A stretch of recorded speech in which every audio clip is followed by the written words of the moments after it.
こいつは楽しめそうだ。 Fighters ready. Engage.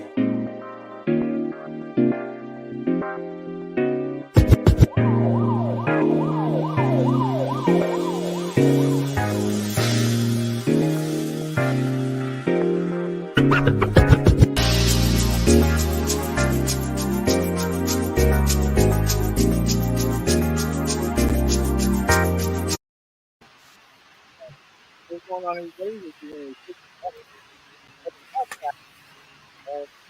Oh, you sound extremely muffled. I do? Oh, now you sound better. Okay, all right. My bad. What's going on, everybody? Who 186 back again with another video, with another live stream. Let me turn down my notifications. All right, Steve, introduce yourself while I try to share this stuff out. What's going on, everybody? Sorry for the late in time.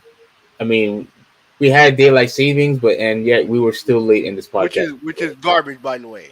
Completely garbage. Like, daylight saving time is a waste of time. Daylight saving time is a waste of time. 100%. How so?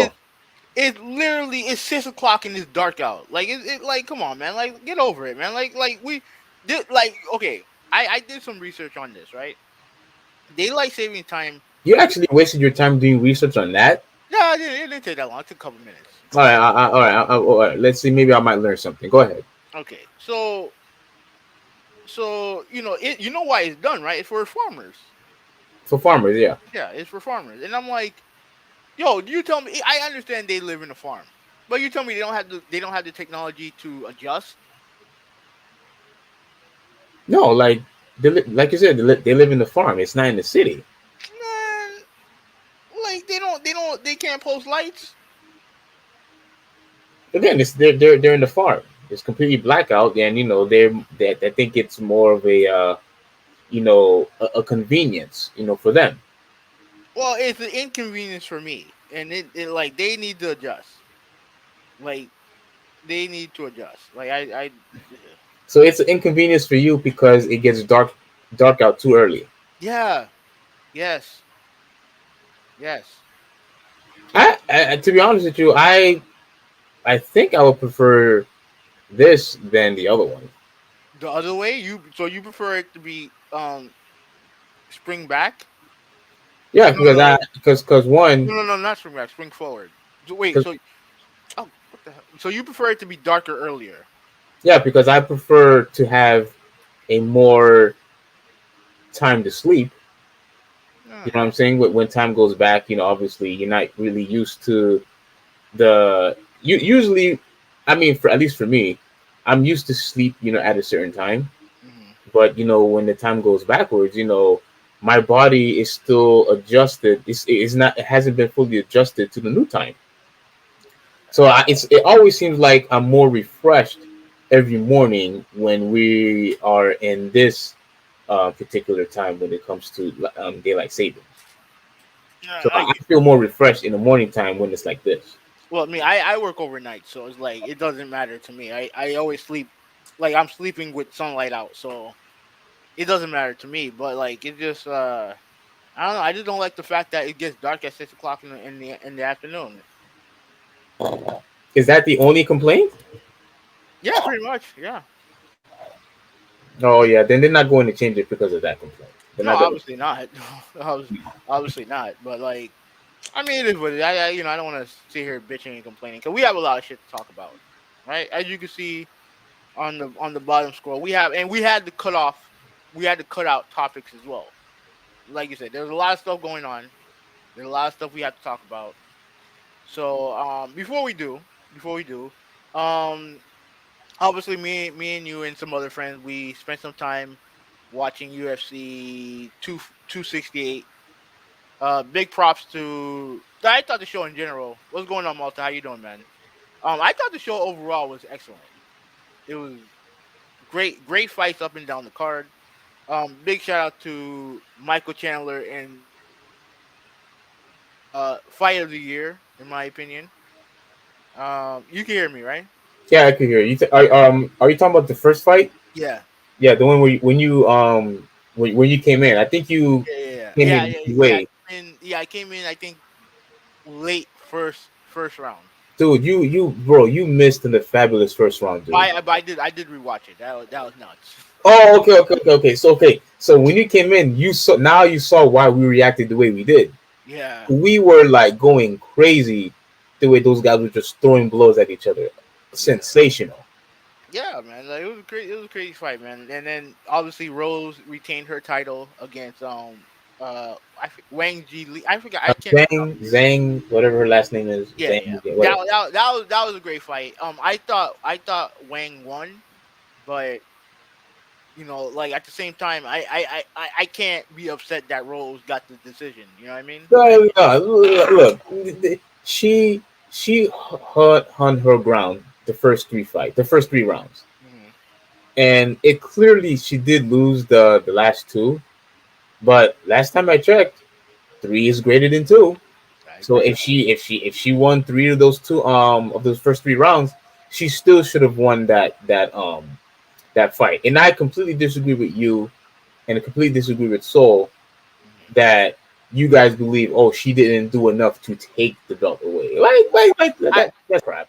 I look. I've always been a believer that if you put it in the hands of the judges, you're asking for it.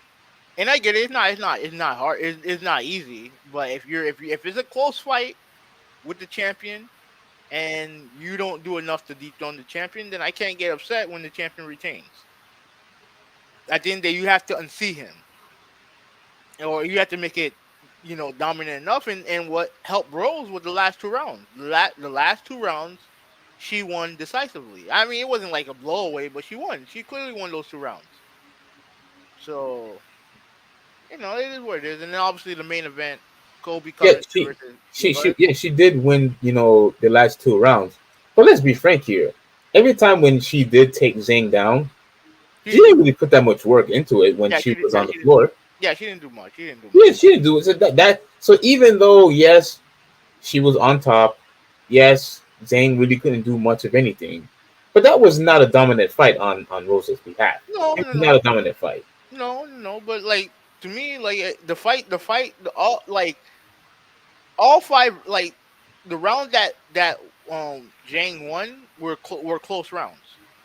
I think with the exception of there was a round where she knocked Rose backwards into the cage, Yeah. and then I thought that round she won clearly, but everything else was close.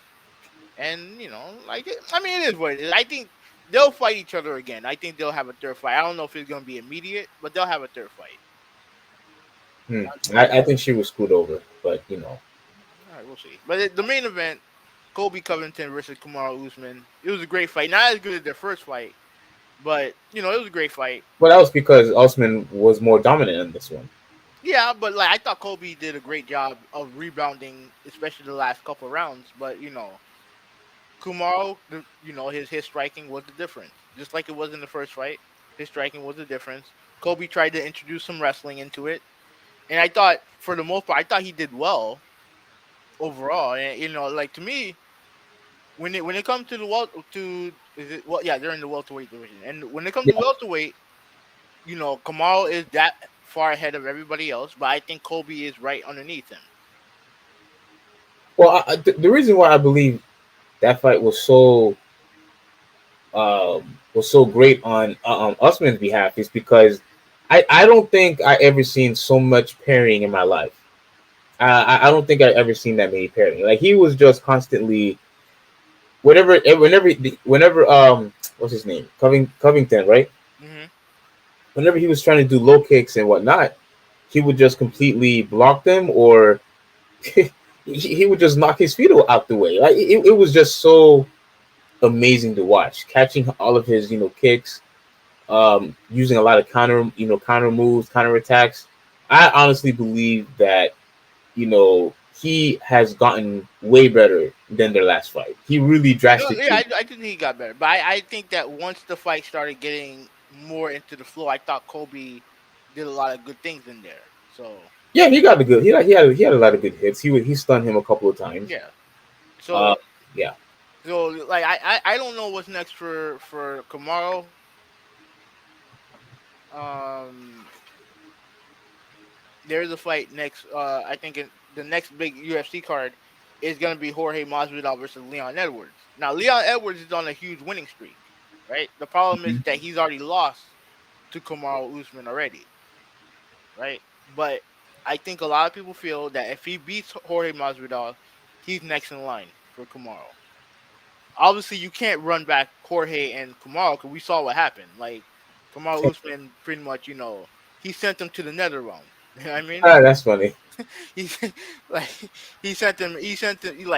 Dude, that knockout was nuts. Like we were there. We were there for that knockout, right? I We think were so. watching Yeah. it. It like that knockout was a. It was the greatest punching knockout I've ever seen in my life. Punching knockout. It was the greatest one I've ever seen. But Wasn't that the one where he kind of like knocked him backwards on his back?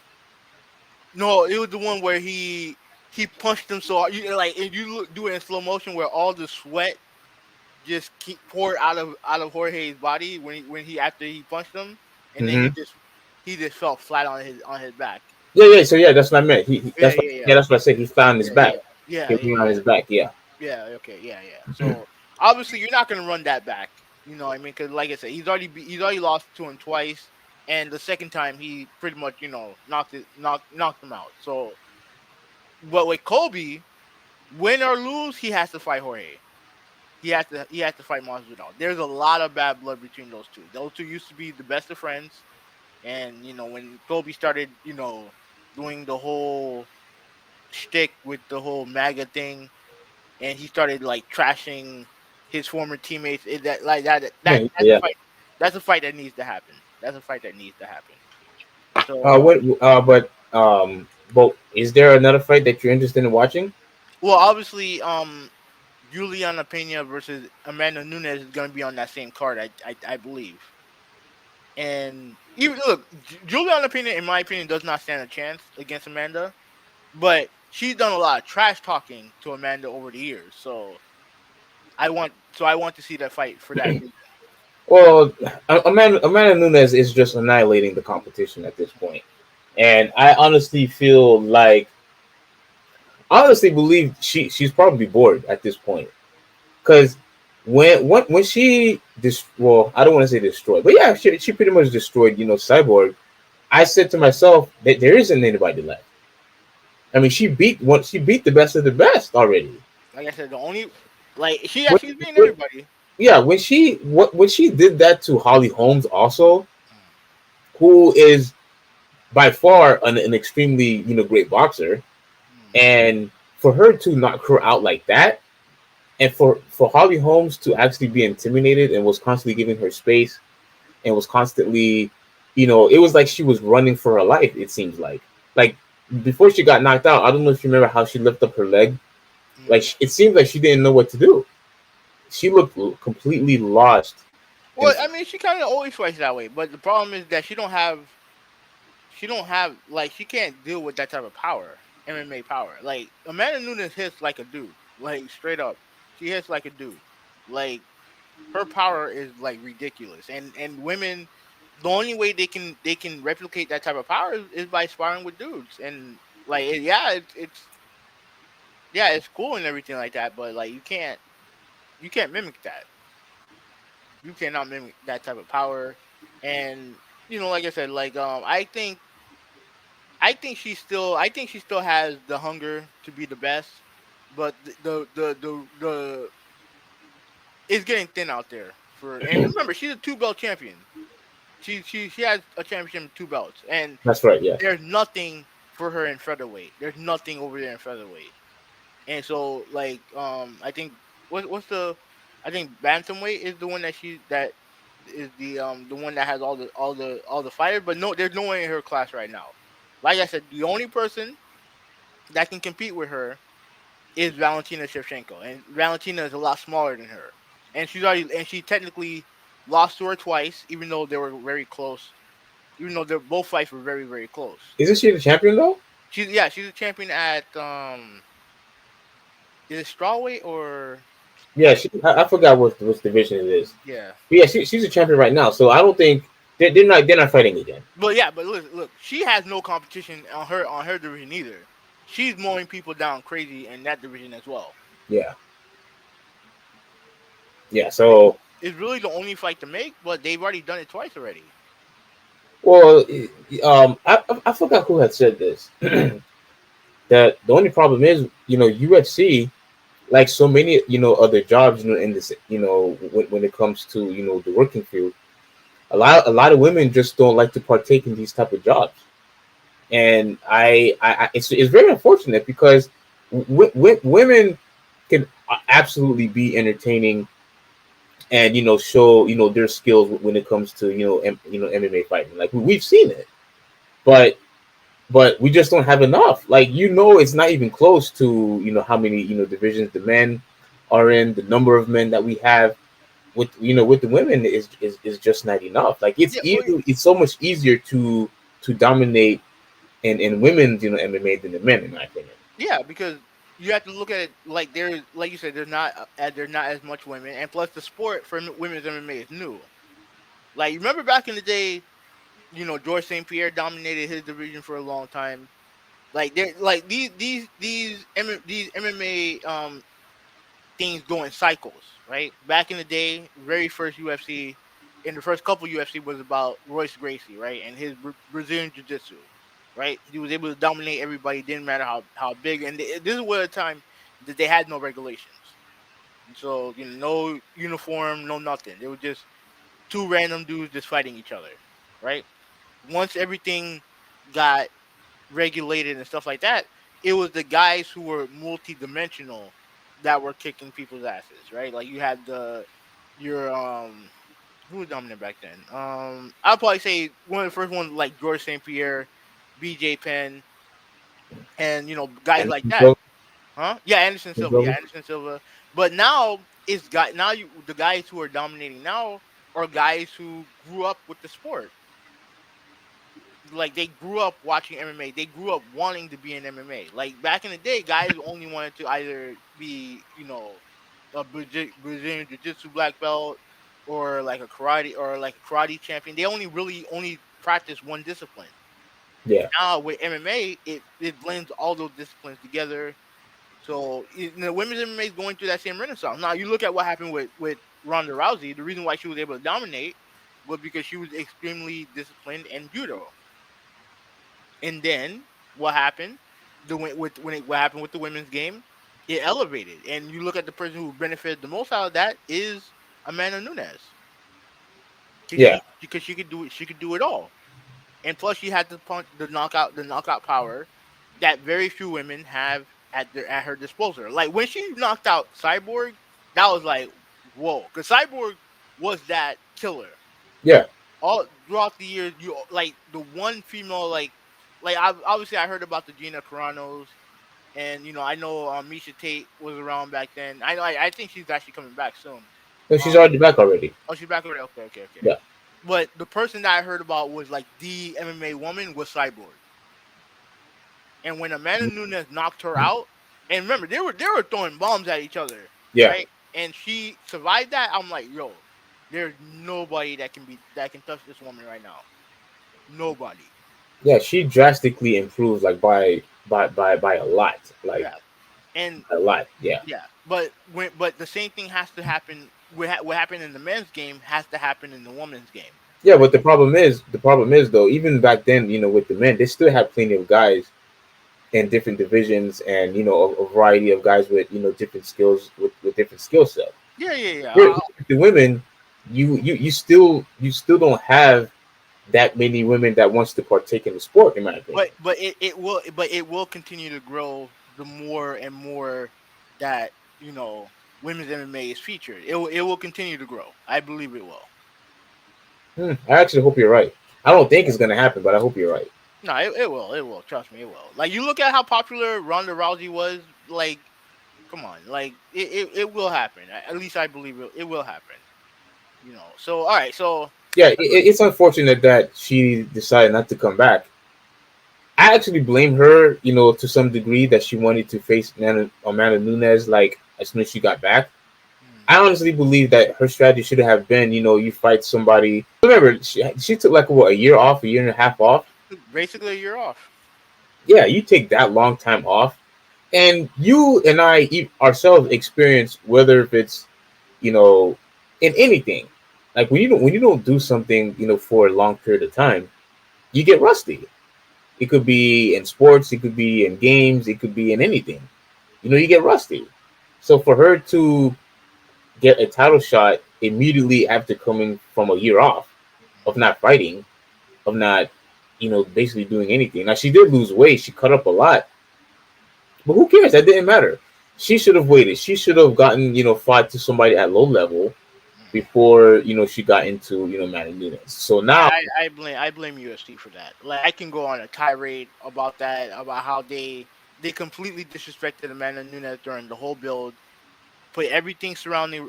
They put all their marketing behind Ronda Rousey, and I could go on for days, but I don't want to. But yeah, I agree. we don't have to, but I agree with you. yeah, but you have to remember, even though she was a champion, Ronda Rousey was the box office queen, Yeah, not Amanda yeah, Nunes. yeah. That's true. That's true. So But they could have done so much more to promote Amanda. I agree. They could have done so much more. But Yeah, yeah, yeah. But anyway, let's get started, man. Because like I said, we got a lot of shit to talk about, and the one thing that this podcast is known for is apparently Ben Simmons conversation. Now, let's. Last time we checked, last time on the last episode of Ben Simmons, he he told the team that he was not mentally ready to participate in basketball activities. And me and you ultimately, you know, said that he did that because he wanted to protect his money. Now, what happened now is that he has been seeing mental health experts that the NBA has provided, but he hasn't he completely kept the 76ers out of the loop. So what did they do? They fined him. yeah, exactly. And today it was reported by Woj that he has now decided to meet with the 76ers to discuss to discuss his mental health with their experts. And the reason why he did it is because he doesn't he wants to keep his money. Now, you give me your thoughts, and then I'm gonna pop up this tweet real quick. Go ahead. Tweet. You said you're gonna pop up a tweet. Yeah. Okay. Now, here is my thoughts once again. Now, I understand that you were saying, oh crap, I forgot to put this on vibrate. Now, I understand you said that this is something that we've been talking about, for quite some time now, which is true. But as I said before, they should have gotten rid of this guy because he's still becoming a distraction, even worse than ever before. Even worse. I mean, you had him, you got suspended in the beginning of the season. Beginning of the season, this dude, gets suspended.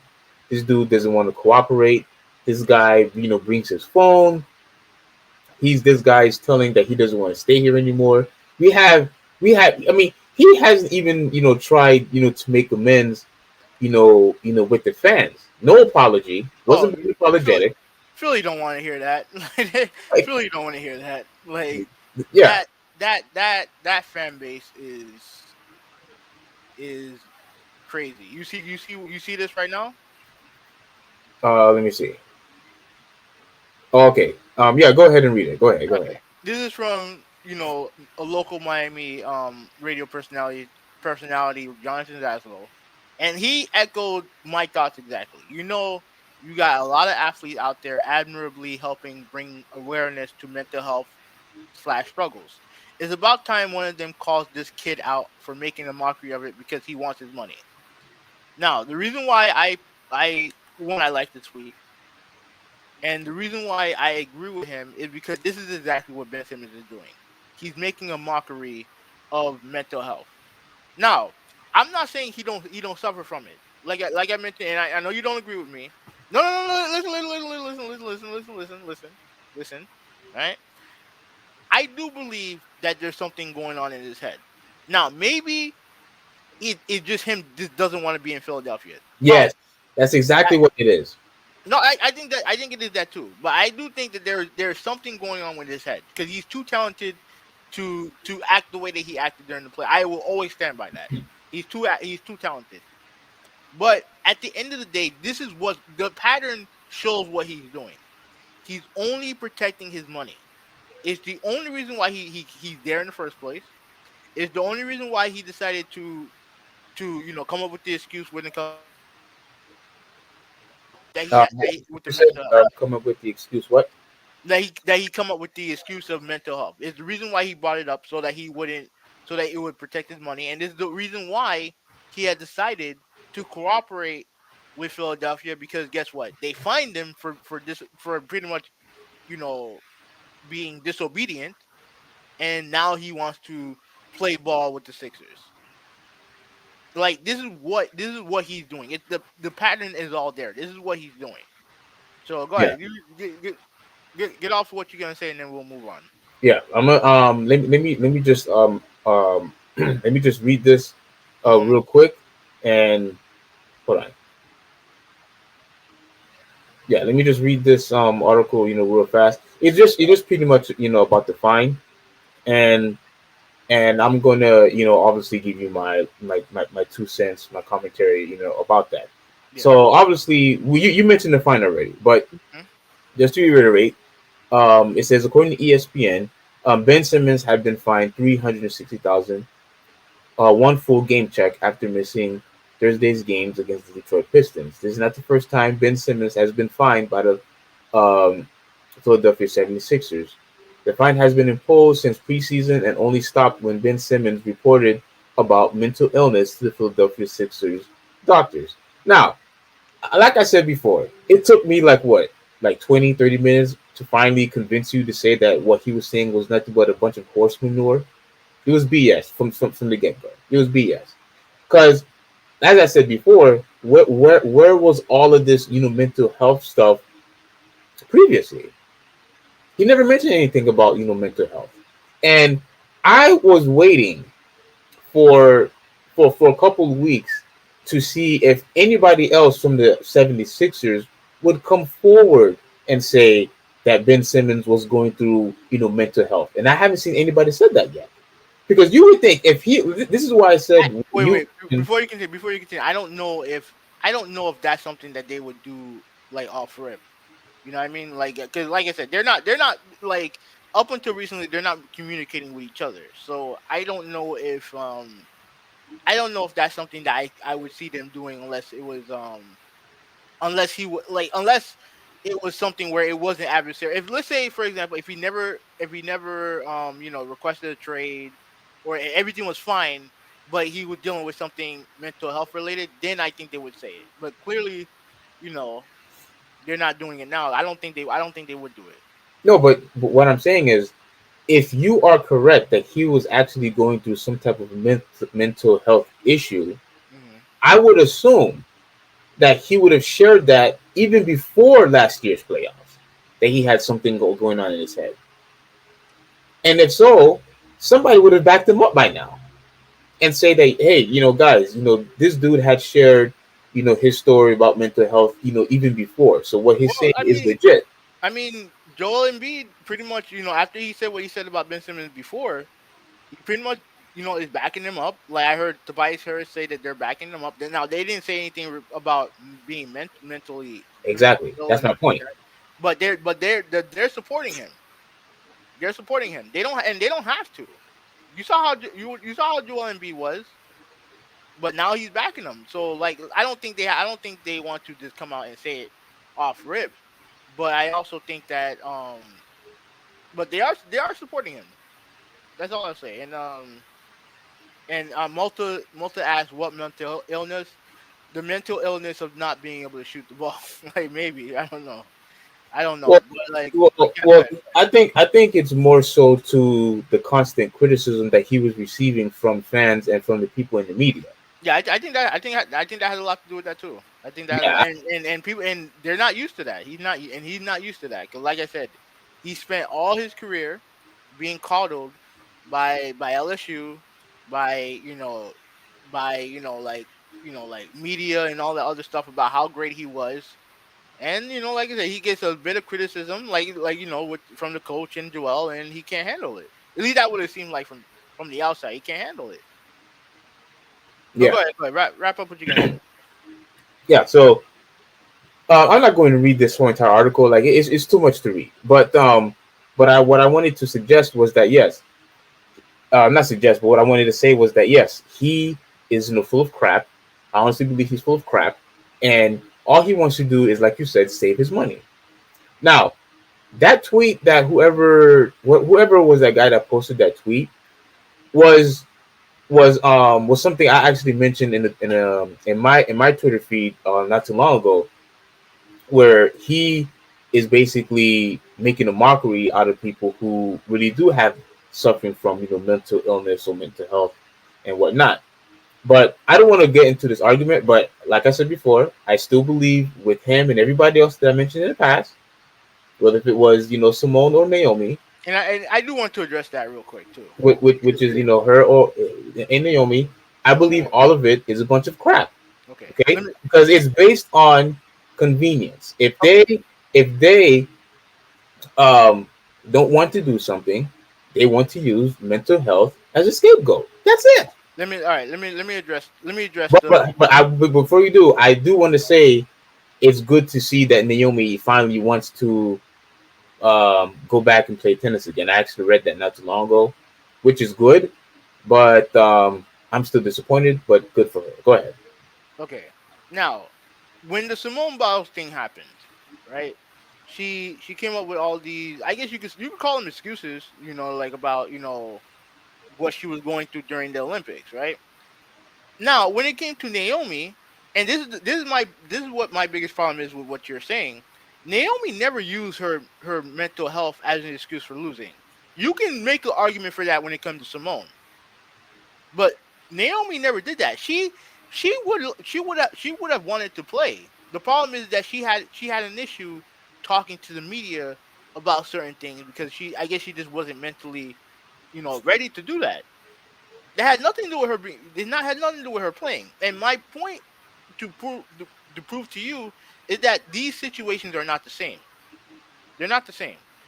These situations are not the same. No, no, Ath- they're not the same. Of course, no, you're oh, right. yeah, but But athletes nowadays do feel more comfortable discussing their mental health. Like there was a situation with a wrestler in Nia Jax, right? She just got released by WWE, right? She was on break because of her mental health. She said that just wasn't feeling right, and she needed to take some time off. And in the middle of that time off, she got fired. Now I don't know why she got fired. There's a bunch of stuff going on. Maybe that they fired her because she was unvaccinated. There's a whole bunch of stuff going on. We don't have any real answers. But athletes nowadays are more comfortable discussing their mental health. And I think the one good thing with social media is that it gives these athletes an outlet to discuss things and to get positive reinforcements from their fans. And unfortunately, when it comes with that, you get all the negative people, all the people saying, "Oh, using that as an excuse," blah blah blah blah blah blah blah blah blah blah. Right? You have that, but ultimately, people are more comfortable talking about their mental health. But there is an importance to distinguish people who are telling the truth and people who are full of shit. Right? Now, I like when it comes to Simone. I tend to lean towards her telling the truth. You know what I mean? Because at the end of the day, nothing changes her status as the greatest gymnast of all time. Nothing changes that, right? Obviously, she has a very high self confidence in herself. It's obviously you look at her gear and everything like that. She calls herself the GOAT, right? You know that. You hear me? yeah, yeah, okay, go ahead, go ahead. Yeah, she calls herself the GOAT. She has a very high opinion of herself, right? Which is fine. And then she struggled. She came up with some excuses, and people are gonna call her out for it. It is what it is. That's fine. Whatever. Naomi, on the other hand, I don't think she did that at all. I just think that she just didn't want to talk to the media, which is technically part of your job when you work at the when you're part of the WTA tour. I Thank think you. that's what it's called. That is part of her job, but Yeah, it's also something that that she didn't feel comfortable doing. And like I said, if that's something that's weighing in on you, then I don't mind her taking a break. I don't mind her taking a break. I don't mind anyone taking a break if they're not mentally there. What Ben Simmons is doing is not the same as those two. He is clearly doing this to protect his money. That's what he's doing. And the tweet that I showed is essentially he's saying that someone should call him out on the clear BS that he's trying to pull, because he's undermining the mental health struggles that a lot of people deal with, not just athletes but people in general. And there are people around the world who use mental health as a way to any we're human. Like, people are human. Like, you have some shitty people out there, but just because you have a few, just because you have, go ahead. No. Well, I was waiting for you to finish. Okay, like, you definitely have bad apples out there, but the bad apples are not the ones that you should be concentrating on. You shame those idiots and then you move on. But when it comes to everybody else, if they're legitimately telling the truth, then give them their space, let them get better. So yeah, go ahead, do say what you gotta say, and then we'll move Yeah. on. Like I know what you're trying to say, and once again, I am listening and I understand what you're saying. Hmm. But my overall point was that I felt and I believe that they use mental health as a scapegoat. Like with Naomi, real quick, she didn't want to talk to the media because it's overwhelming and all this other stuff.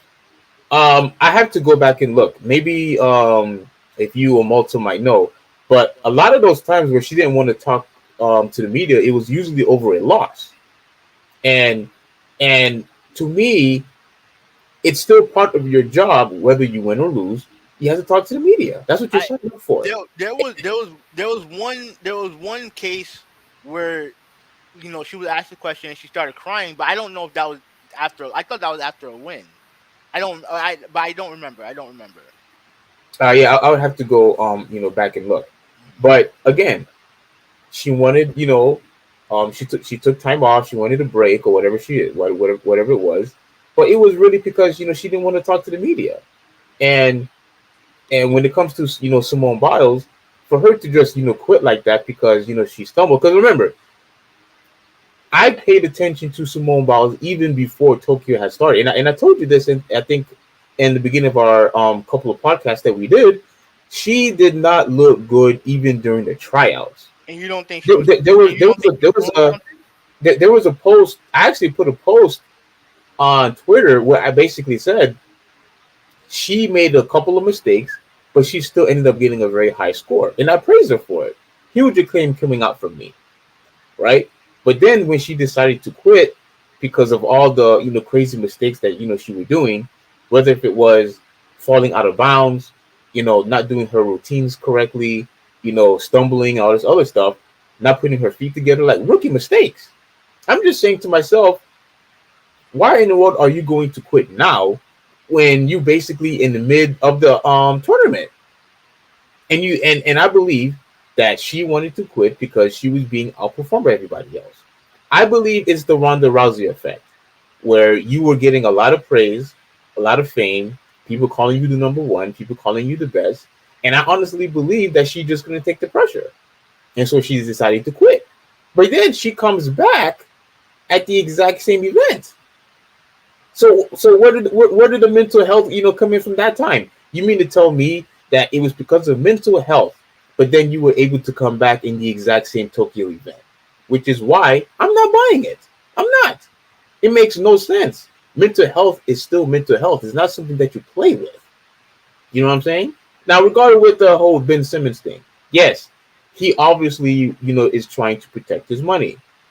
But again, he is using mental health as a scapegoat, not just to keep his money, but so that he doesn't play for the 76ers. And that's why I believe that's what they all have in common. They use the mental health as a scapegoat so that they don't do what they want to do. And look, all of us has been Wait, all of us has been guilty of this before. Hold on, hold on. Let me make this one quick point. All right. All of us have been guilty of this before. Everybody would call out of work saying that you're sick. You ain't sick. You just don't want to work today. Whether if it's you have there's a concert you want to go to. There's a show that you want to watch. You have a family event. You want to travel somewhere. Yeah, I mean, like bosses will tell you. They know that when people call out, they're not always legitimately sick, but they have to just take it. They know that people are not really mentally, ill, whatever that they're going through, but we just have to accept it. But I'm not. But go ahead. Hurry up. What you going to say? What does Simone Biles not want to do? Because you said that they use it as an excuse to not do something. She did not want to partake in the sport anymore. But she came back though. Which is why I said it was BS from the beginning. So if she came back, why are you using that as an excuse if you came back anyway? It has to be something else. Her for quitting, and yet you're criticizing her for coming back. No, when she came back, it confirms that it wasn't mental health, at least to me. So you're saying she's lying? Yeah, I think she's lying on both ends. That she lied about why she. I honestly believe that she was not suffering from mental health. I honestly believe that she was getting beaten by the other girls after everybody giving her all this higher claim, which she rightfully deserved, and because she started losing. She felt embarrassed, and she didn't want to partake. Remember, she immediately quit when she stumbled on the vault.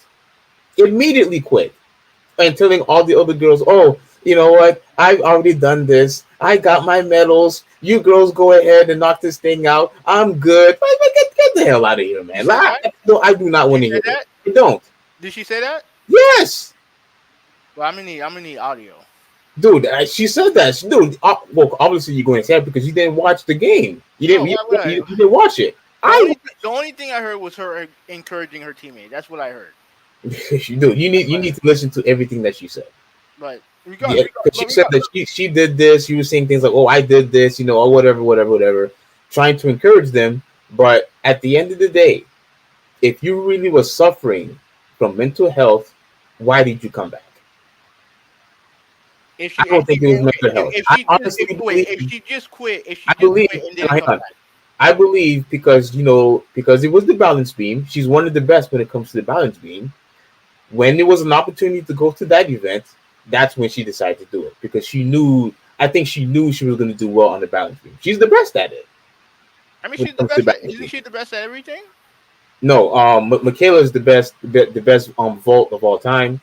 I'm talking about overall gymnast. I don't care about individual stuff, but here's the question I want to ask you: if she just quit, right, and didn't come back, you would be more understanding. If she had quit and didn't come back, yeah, I would be more understanding, but I would still lean more towards that. Listen, I would lean towards more that she couldn't take the pressure of being number one and getting all this praise. Even though she is the greatest of all time. No question of being number one. Again, you were on record as saying Ronda Rousey was number one. And when she lost, she was devastated. She said that she wanted to kill herself. Would you call that mental illness? No. Yeah, I would. No, it's not. Yeah, it is. Just because somebody wants to kill themselves, that doesn't mean that they're suffering from mental health. There's so many different circumstances. Are you serious? Oh, let me finish. There's so many different situations that people go through. Like the guy, what's his name? That put all of his life savings in the stock market, and the stock market crashed.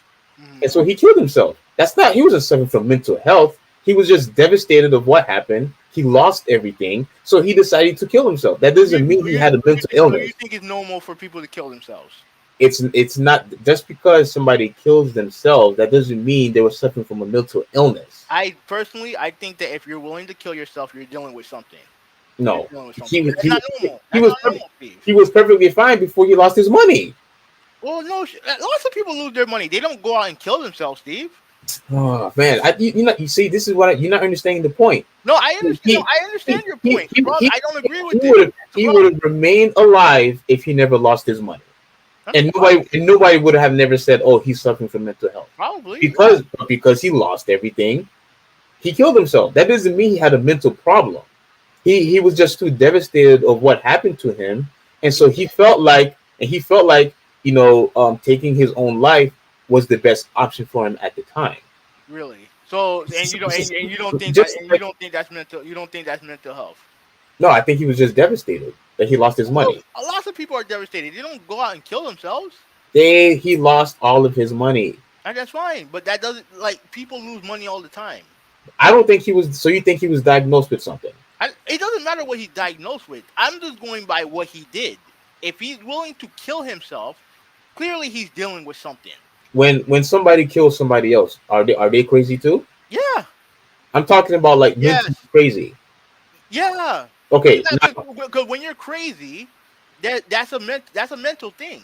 okay. You're crazy. That's mental. Situations where when all right, I really don't want to go off topic, but this is the last thing. This is the last example I'll bring. When a wife walks into her husband in the bedroom with somebody else, or when the husband walks into the bedroom and he sees his wife having sex with somebody else, and he immediately kills that person, he didn't have a mental issue. He didn't have a mental issue. He wasn't like some nut, some crazy douchebag who just wanted to kill people. No, he reacted in a situation of where he is in disbelief that his wife betrayed him and his best friend betrayed him, and so he felt like he was going out of emotion and out of anger, which is why he decided to kill them. But that doesn't mean he was a mentally ill person. And you think that, and would you do the same thing? Who, me? Yeah. No, I wouldn't do the same thing. But that's not me though. I'm not saying what he's doing is right. No. That's not the point. If you're willing to go that far to kill somebody over, and look, the situation obviously bad, but if you're willing to kill somebody over something like that, yeah, that's a mental health thing. I mean, you could say it's a mental health. You should never go to the point where you want to kill people, because that's not normal. Killing people, like, as far as I'm concerned, killing people is not normal. Okay, that's understandable. But let's not go too far with that, because there's exceptions like war and all the other stuff. Yeah, obviously, yeah.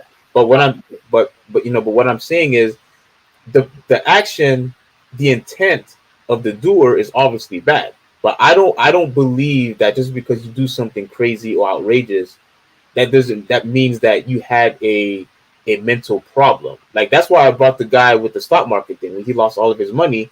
I don't think he had a mental illness. He just was devastated, and he felt that taking his own life was the best option for him. He had a mental breakdown, which is mental health, which deals with mental health. Yeah, but that doesn't mean he had some type of what's the word? Like some type illness? of like an illness, right? I mean, and I'm saying, and I'll we can be done after this. And I'm saying, if you're willing to go that far, to where you're willing to kill yourself over money, then yeah, to me, like, that's mental. Well, it was his life saving, so I get it.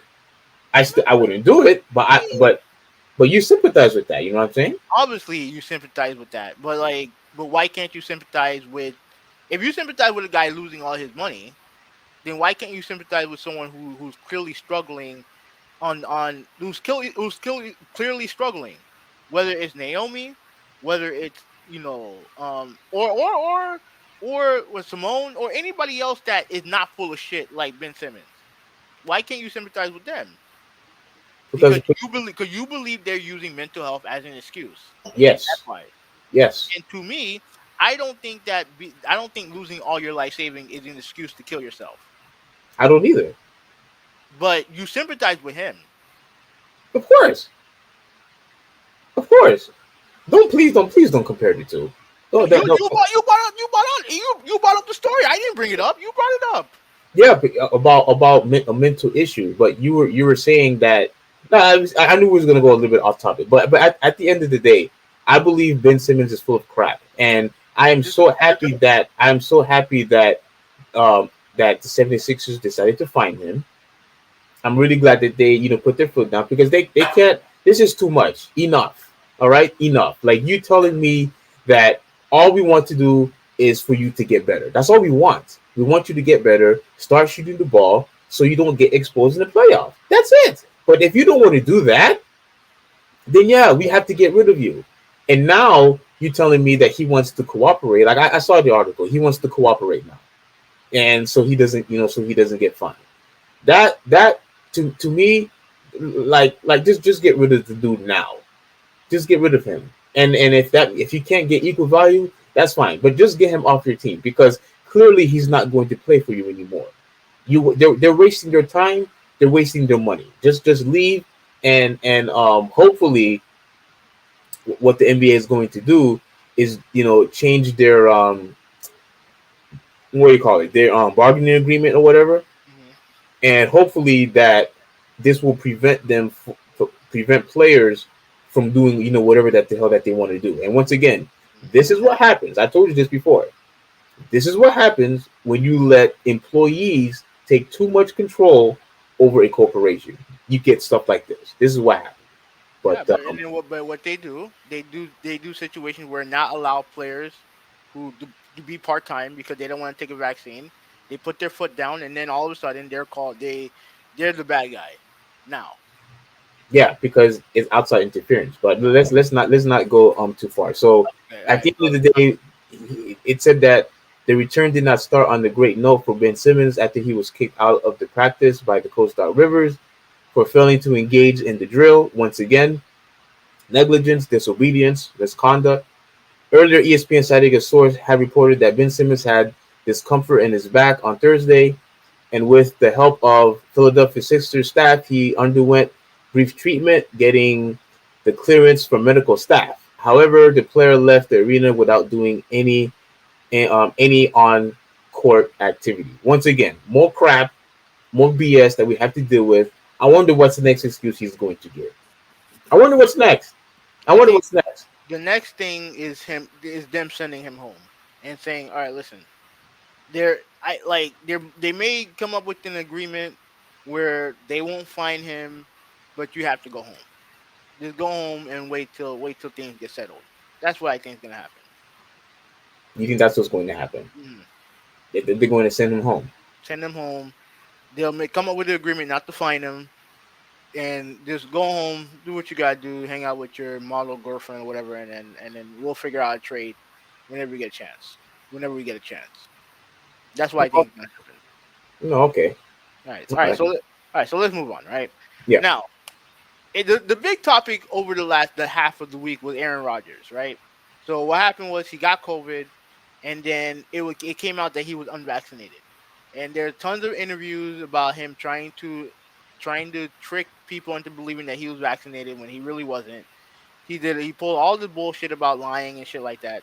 But here's the ultimate thing. At the end of the day, all the thing everything here is noise. It's just noise. At the end of the day, look, he lied. He's full of shit when it comes to the stuff that he was saying about the vaccine. He lied about the stuff that was going on when it came to what he took. He lied. But at the end of the day, if he's fine for next week, then none of this shit matters. All the complaining, all the hand wringing, everything that he said don't matter at the end of the day. You know what I mean? Like to me, like I said before, I'm a big fan of Aaron Rodgers as a football player. I think he's a very interesting guy. But at the end of the day, like it is what it is. If he's healthy next week, he'll be fine. Like none of this shit matters. But the thing is that they would have won if he was there against the Chiefs. That's definitely what would have happened. They would have won. Yeah, that But defense was incredible. Yeah. yeah, but at the end of the day, vaccinated or and he was gonna miss that game anyway. The only issue that really the only thing that matters when it comes to the Aaron Rodgers situation is how much the Packers are gonna get fined because they already said they're not gonna suspend Rodgers, so it is what it is, right? But what's gonna happen? What's gonna happen with the Packers? And the thing is that when you have unvaccinated players, they have a certain protocol that they have to follow, right? And if they don't follow those protocols, the team gets either fined or they lose draft picks. And honestly, the Packers are probably going to get fined and they're probably going to lose draft picks because they didn't enforce the protocols that Rodgers and the rest of the unvaccinated players were supposed to follow. But at the end of the day, if he's healthy, he'll be ready to play next week, and all this shit goes away. If he had been vaccinated, he would have probably still missed the Chiefs game, but he would have been eligible to come back the next game automatically.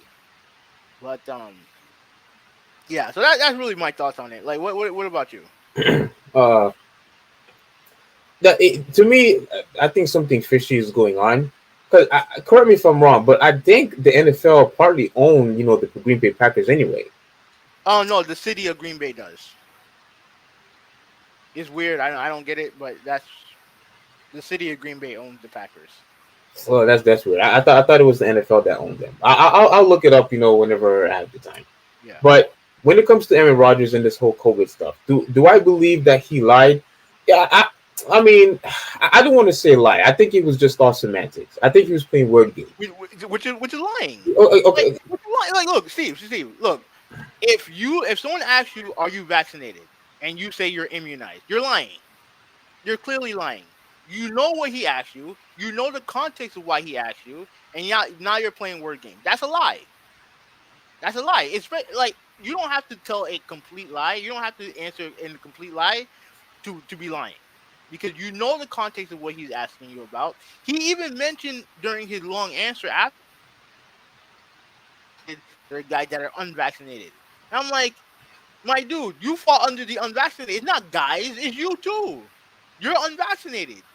But yeah, he used wordplay. Like, to me, look, there are players in the league that are not vaccinated. Kirk Cousins is not vaccinated. Cole Beasley of the Buffalo Bills are not vaccinated. And there's tons of other players who are not vaccinated. But at the end of the day, they told you, oh, yo, this is personal choice, blah blah blah blah, right? Aaron is the only one who tried to skirt protocol. He's the only one that tried to skirt it. And the nerve of this fucking guy to use Martin Luther King's words to justify him not wearing a fucking mask is a fucking disgrace. But with that said, if he's healthy next week, he gets to play, and all this shit don't matter. But to me, I just don't like the fact that he tried to be slick with it just so he wouldn't wear a mask and just so he wouldn't get shamed into not being vaccinated. Well, for me, it said, all right, can you see this? Oh, hold on, let me pop it in. All right, let me blow this thing up. Yeah. Yeah, so it says here the NFL investigation into Aaron Rodgers. By the way, the title says suspension is not expected, which I'm not surprised. This is Aaron Rodgers. I'm not surprised, but Aaron. Well, I don't think any player has been suspended for violating protocol. Because I haven't heard any suspension or nothing like that. Yeah, nor have I. Yeah. So the NFL well, what just happened? Oh crap! What just happened? I think I just lost the page. Oh crap! All right, you know what? Whatever. You can't click back. Click back. Yeah, I'm gonna try. Okay, here we go. So it says the NFL investigation into Aaron Rodgers, and come on, what the heck is going on here? And as to whether the quarterback and the Green Bay Packers properly followed COVID protocols remains ongoing. But regardless of the findings, the league punishment isn't expected to feature a suspension of the 2020 MVP who tested positive for COVID-19 last week. Now, let me stop here real quick. Mm-hmm. Now, you and other people had mentioned that he wasn't following protocols and all this other stuff and whatnot. Now, look, when it comes to protocols, more than likely he was going to catch COVID anyway. No, that's not the issue. Okay. Him catching COVID is not the issue. The issue is that he tried to lie about being vaccinated. Yeah. I was going to get to that, even though it's semantics, even though it's word games. But I hear what you're saying. It's still word games is a lie. You wouldn't accept word games from me. Yeah, So don't expect it. Don't accept it from Aaron Rodgers. He's not. Look. What he did, he kind of it was deceptive. I get it. I honestly get it. But when it comes to this whole vaccine crap and this whole mask crap and this whole mandate crap, all it is basically putting people in a hypocritical lifestyle, like I said before, and people just don't want to tolerate it, and neither does Rogers. And That's not his call to make. That's huh? not his call. That's not his call to make. Listen, The NFL is the most listen. regimented the group of athletes that they have. They can't do anything without the NFL approval. They can't wear a certain type of cleats without approval. They can't wear gear without approval from the NFL. Right? This is his lifestyle. This Yeah, is his lifestyle. he's a Rules. Madonna. I get it. Rules is his lifestyle. So just because you want to skirt the rules, because you, like I said, the only reason why this is all going on because he did not want to be labeled as unvaccinated. That's it. That's the only reason why he did this. But if you're unvaccinated, you have certain protocols that you have to follow. Despite the fact that those protocols doesn't even work. But go It, ahead. it doesn't matter. That's not the NFL job. The NFL job is to keep games going throughout the year. That's what their job is. They do things with according to the CDC to prevent COVID from spreading across teams and everything like that. At least Exactly. have it to the point where it would cancel games or move games like they had last year. They didn't want that, so they want everyone to follow the protocols based on their status and certain guidelines that You broke up. You said status, and then you broke up. okay. There are certain like depending on your status, there are certain protocols that you have to follow based on your status. If you are unvaccinated, there's a certain level of things that you have to do. Kirk Cousins doesn't have a problem with this. He's not vaccinated, but yet every time you see him on the sideline, he's wearing a mask. Every time he talks on the podium, he's wearing a mask. Which does nothing. But go ahead. It don't matter. It don't matter what it does or don't do. That's not the NFL job. Their job is to create the protocols in place. That's it. Their job is to make money. Their job is to make sure that the games run properly throughout the year. That's their job. They're like it's not their job to follow the CDC by the letter of the law. They're not doctors. They're not scientists. They're just a group of people who run the NFL. That's it. But if they have these protocols in place, the players who fall under that status have to follow the rules.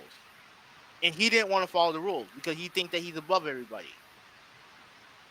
So like I said, So let me ask you: uh if he had followed every single protocol and got COVID anyway, what should happen? nothing. He got COVID. That's it. But But now you want to use but you using protocol as a reason of why he got COVID. no. I don't know why I don't know how he got COVID. I don't know and I don't care. The thing is that he got COVID regardless of how he got it. The problem is not him getting COVID. That's not the issue. Because guys who are vaccinated got COVID, has gotten COVID. It is what it is. Yeah, The problem is they're still mandated to take it, despite the fact they still got COVID anyway. Go ahead. who was mandated to take it? No, they said that they had to take the vaccine, No but one told them despite to take anything. No one despite told the player to take anything. okay, they got the vaccine and yet they still get COVID anyway. Like the hypocrisy lifestyle that I'm talking about, and he does not want any part of it, and Look, and no one should want any part of that. No, nobody does. vaccines But do not. Vaccines are not. That's not what they're designed for. And for this is the 15th time I've told you this. The vaccine is not supposed to stop COVID. That's not what vaccines are but made for. That's not what it's there for. Like they look, Steve. At the end of the day, this is not about him getting COVID. Like don't stop concentrating on that. Like everyone's gonna get COVID. You know what I mean? I might have had COVID, but I don't know. But the thing is that he got COVID, right? And then when everything started swirling about his unvaccinated status, instead of coming out and telling the truth, he lied about it. which what That's the everybody problem. does. But go ahead. No. No, the only person who's done it is him.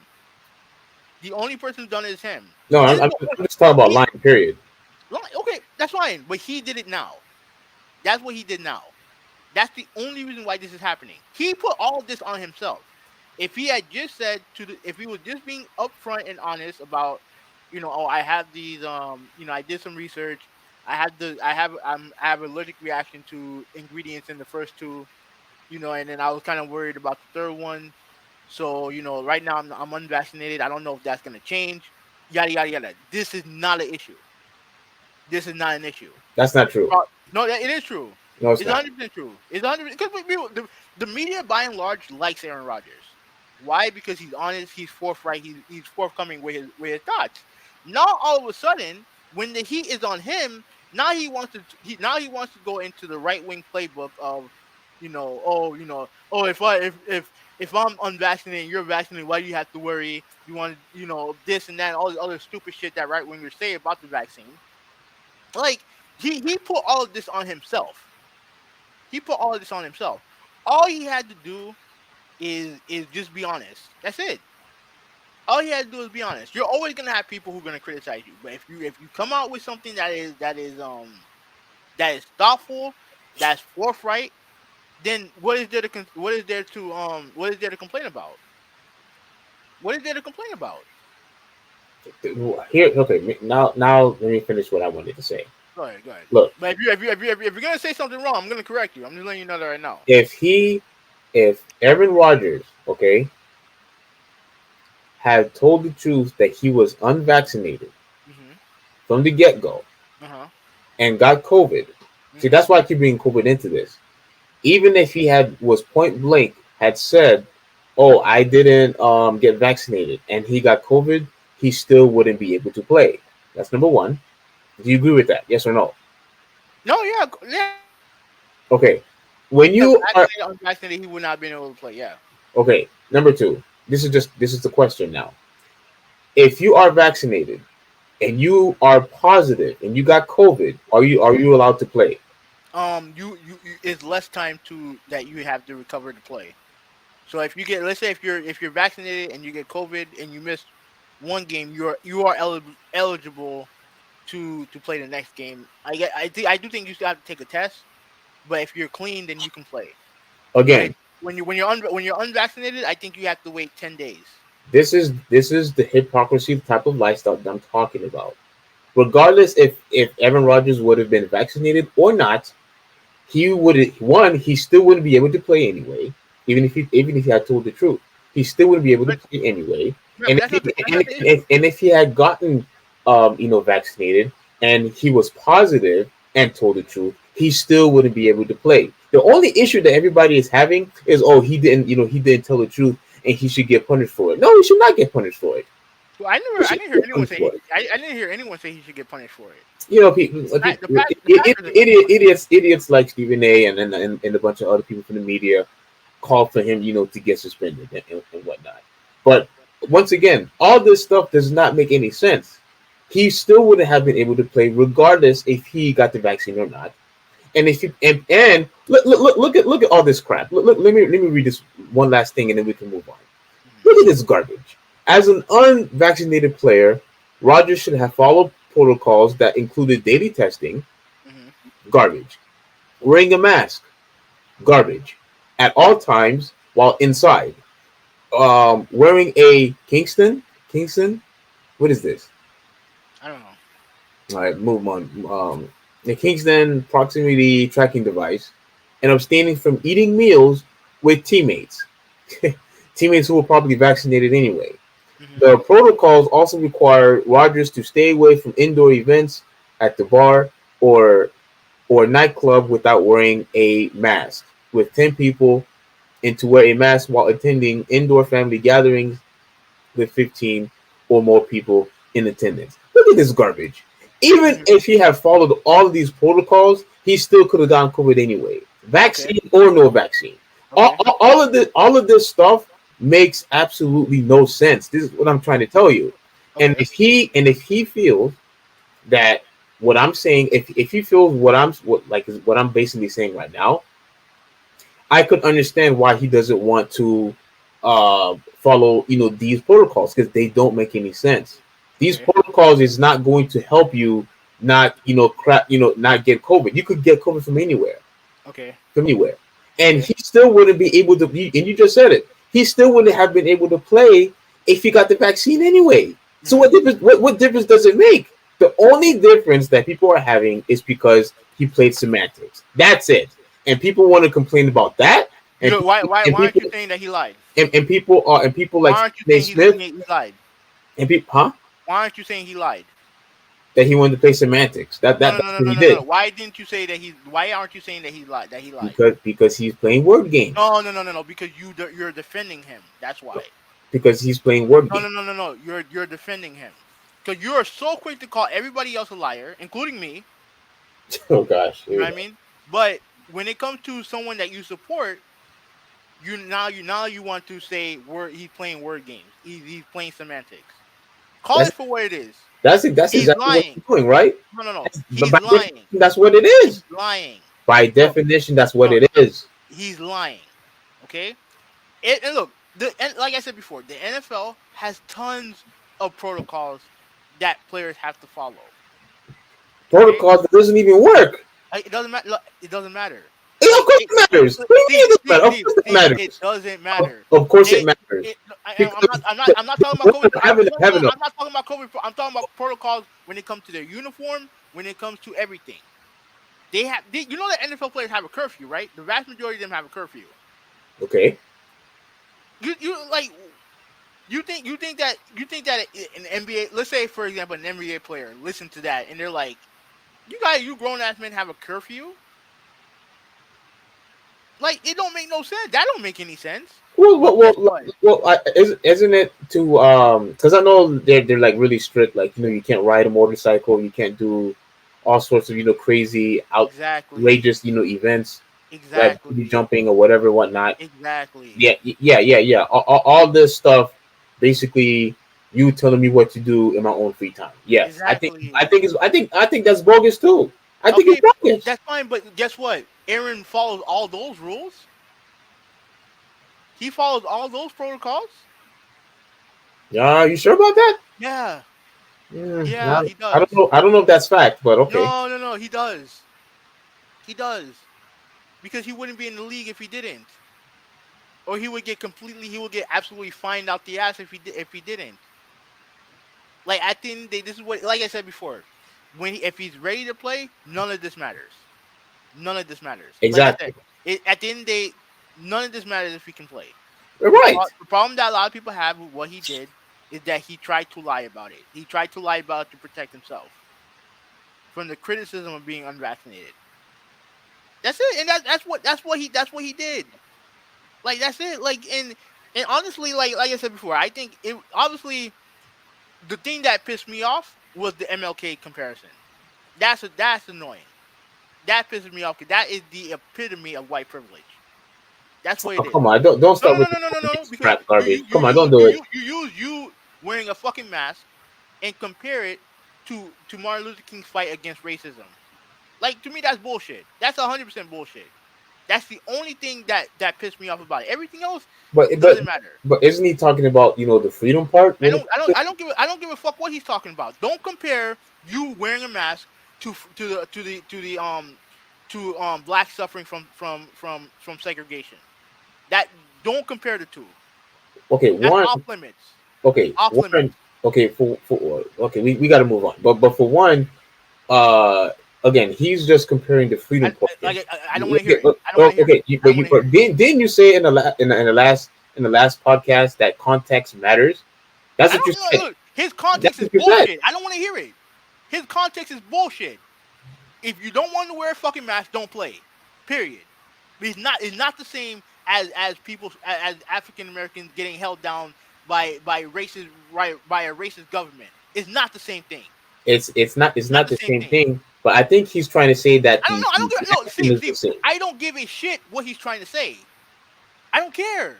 But what you're saying is what you're saying is it's automatically disqualified even if the result is the same. Yes. That's basically saying. The results are not the same. He's talking about the freedom. I don't give a fuck what he's saying. Now I'm getting pissed off. Now I'm getting fucking pissed off. I don't give two shits what he means. I don't fucking care.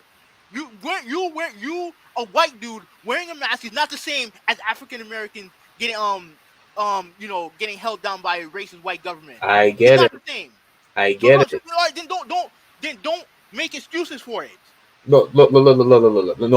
You're taking the whole Martin Luther King thing and what blacks had to go through, and you're automatically dismissing what he's trying to say. He's No, trying because to give you a want to know what? point. No, when you go that far, then I don't want to hear nothing else you have to say. When you take it that far, Yeah, I don't want to hear anything he has to say. what he. Can I finish this time?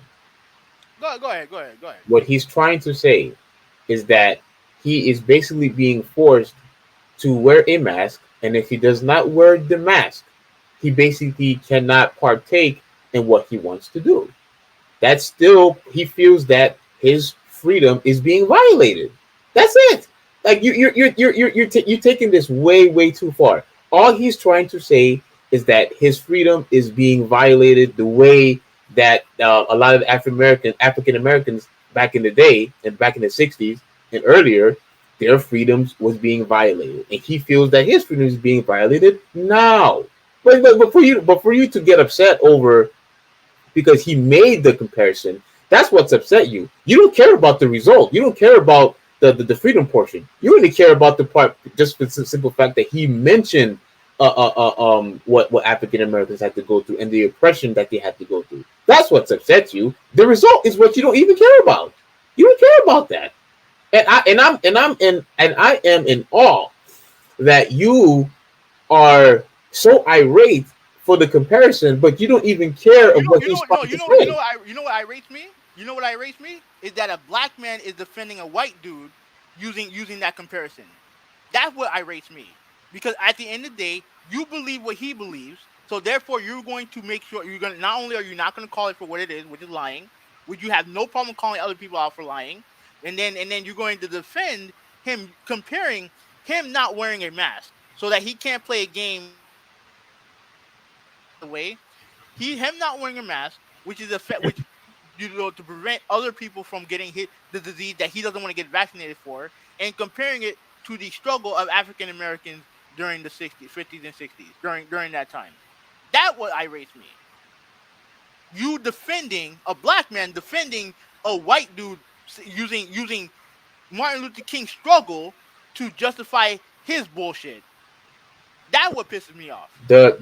Obviously the struggle is obviously not the same. This And guy, why compare it? And why compare it? let me finish. Why compare it? Obviously the struggle is obviously not the same. This is the problem. You keep going over and over about how context matters. You keep saying that, but yeah, The context is bullshit. That's what I'm telling you. I don't give a shit about his content. It's bullshit. Okay. Don't compare the two. Okay, Don't compare the two. if you don't like him comparing the two, that's fine. That's fine. Then why are we having a But don't discussion about say, it? but don't say that, oh, because he's not wearing a mask, that's not his fault. If he feels that his freedom is being violated, Those are the rules if that the NFL sets. listen, Those are the rules that the NFL sets. if people feel that, especially the people in California, the people in New York, if people are feeling that their civil rights is being violated, government officials, police officers, firefighters, all these people who are quote unquote working, under government, if they feel that their freedoms is being violated because they are forced to take something that they don't want to take, yes, if they feel that's part of being oppressed and that their freedoms are being taken away and they're no longer free, yes, that's basically exactly what it is. The only difference is you're just upset about their status because he's rich, because he's rich. No, Because it's not about him being rich. no, It's not about him being rich. okay, let me finish before you start screaming again. Because he's rich or because he's white, whatever excuse that, whatever excuse that you have. Move on. No, I'm going to finish. People right now, especially in these stupid, democratic states, are complaining that their civil rights are being taken away. That's a fact. Okay, that's a fact. Now, if Aaron Rodgers feels that if he has his civil rights being taken away because he's being forced to wear a mask, he has the right to feel that way. He has every right to feel that way. Because I don't like wearing masks. You know how much I hate wearing masks. Again, this is not about the fucking mask. Dude, stop clapping. No. I'm talking. No, listen to what I'm saying, and then we move on. Okay? You want to respond? That's fine. Here, it's not about the mask. I don't give a shit what he don't want to wear or wants to wear, don't want to wear. Don't compare wearing a mask to the civil rights movement. They're not the same thing. They're not the same thing. The consequences aren't the same. Nothing is the same. Nothing is the same. That's my point. Go ahead, defend them, and then we can move on. Okay. My point is, of course, I already said, at the beginning, of course, it's not the same. My point. Why are you defending it? Because what he's trying to say is that his civil rights is being violated. Then why just because let me finish. Just because somebody else had the worst off end of it, right? Does that change the fact that the other person freedoms is not being violated? Of course not. Of course not. Of course not. And the people and all these police officers that are constantly quitting, these firefighters that are constantly quitting, the EMTs who are quitting because they don't want to get the vax because they're working on the government, unfortunately, because of your douchebag president. But because of all this other crap, people feel that their rights are being violated. Mm-hmm. And I believe it's exactly the same as the civil rights movement. I believe Answer the question. Is it exactly the same? What I'm going to do is finish, and then I'll answer the question. What I believe what Aaron Rodgers is trying to say was that at the end of the day, his freedom was being violated when it comes to the mask and all this other stuff that he has to go through. Of course, it's not the same. That's not what I'm arguing. Then why invoke the word MLK? Answer the question. No. You've been talking. You haven't said anything. Right? Finish what you have to say, and then answer the question. I said what I wanted to say. He is talking about his own freedom, and if he wants to compare it with what happened in the 60s, yeah, it's not the same. It's not the same, and I think he probably went too far with it. Of course, okay, now you say that. I'm not saying that you don't have to be upset over it. I'm not saying that. But what I am going to say is that if he feels that his freedoms is being violated, then he has the right to feel that way. He does. That's all he had to say. Don't invoke MLK. That's my point. Don't invoke MLK. If you want to say that your rights are violated, you want to pull up the right-wing playbook and say that your rights are violated and all the other bullshit, go right ahead. But do not invoke the words of Martin Luther King. That's all I'm trying to say. That's it. All right, that's it. Yeah, that's fine. All right, go ahead. Talk. I got to cool down. Talk about Splinter Cell. I got to cool down. No. I have to talk about Zion. No. Do Splinter Cell. Okay, I don't have a lot to say about Splinter Cell either. Anyway, like Zion, we will. That will be a big topic. But let's do Splinter Cell real quick. Are you still able to see the Aaron Rodgers thing? Yeah. All right, so the Splinter Cell should be here.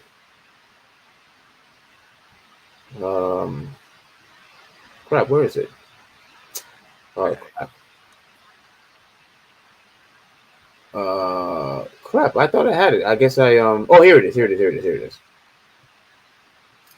Can you see it? Yeah. All right.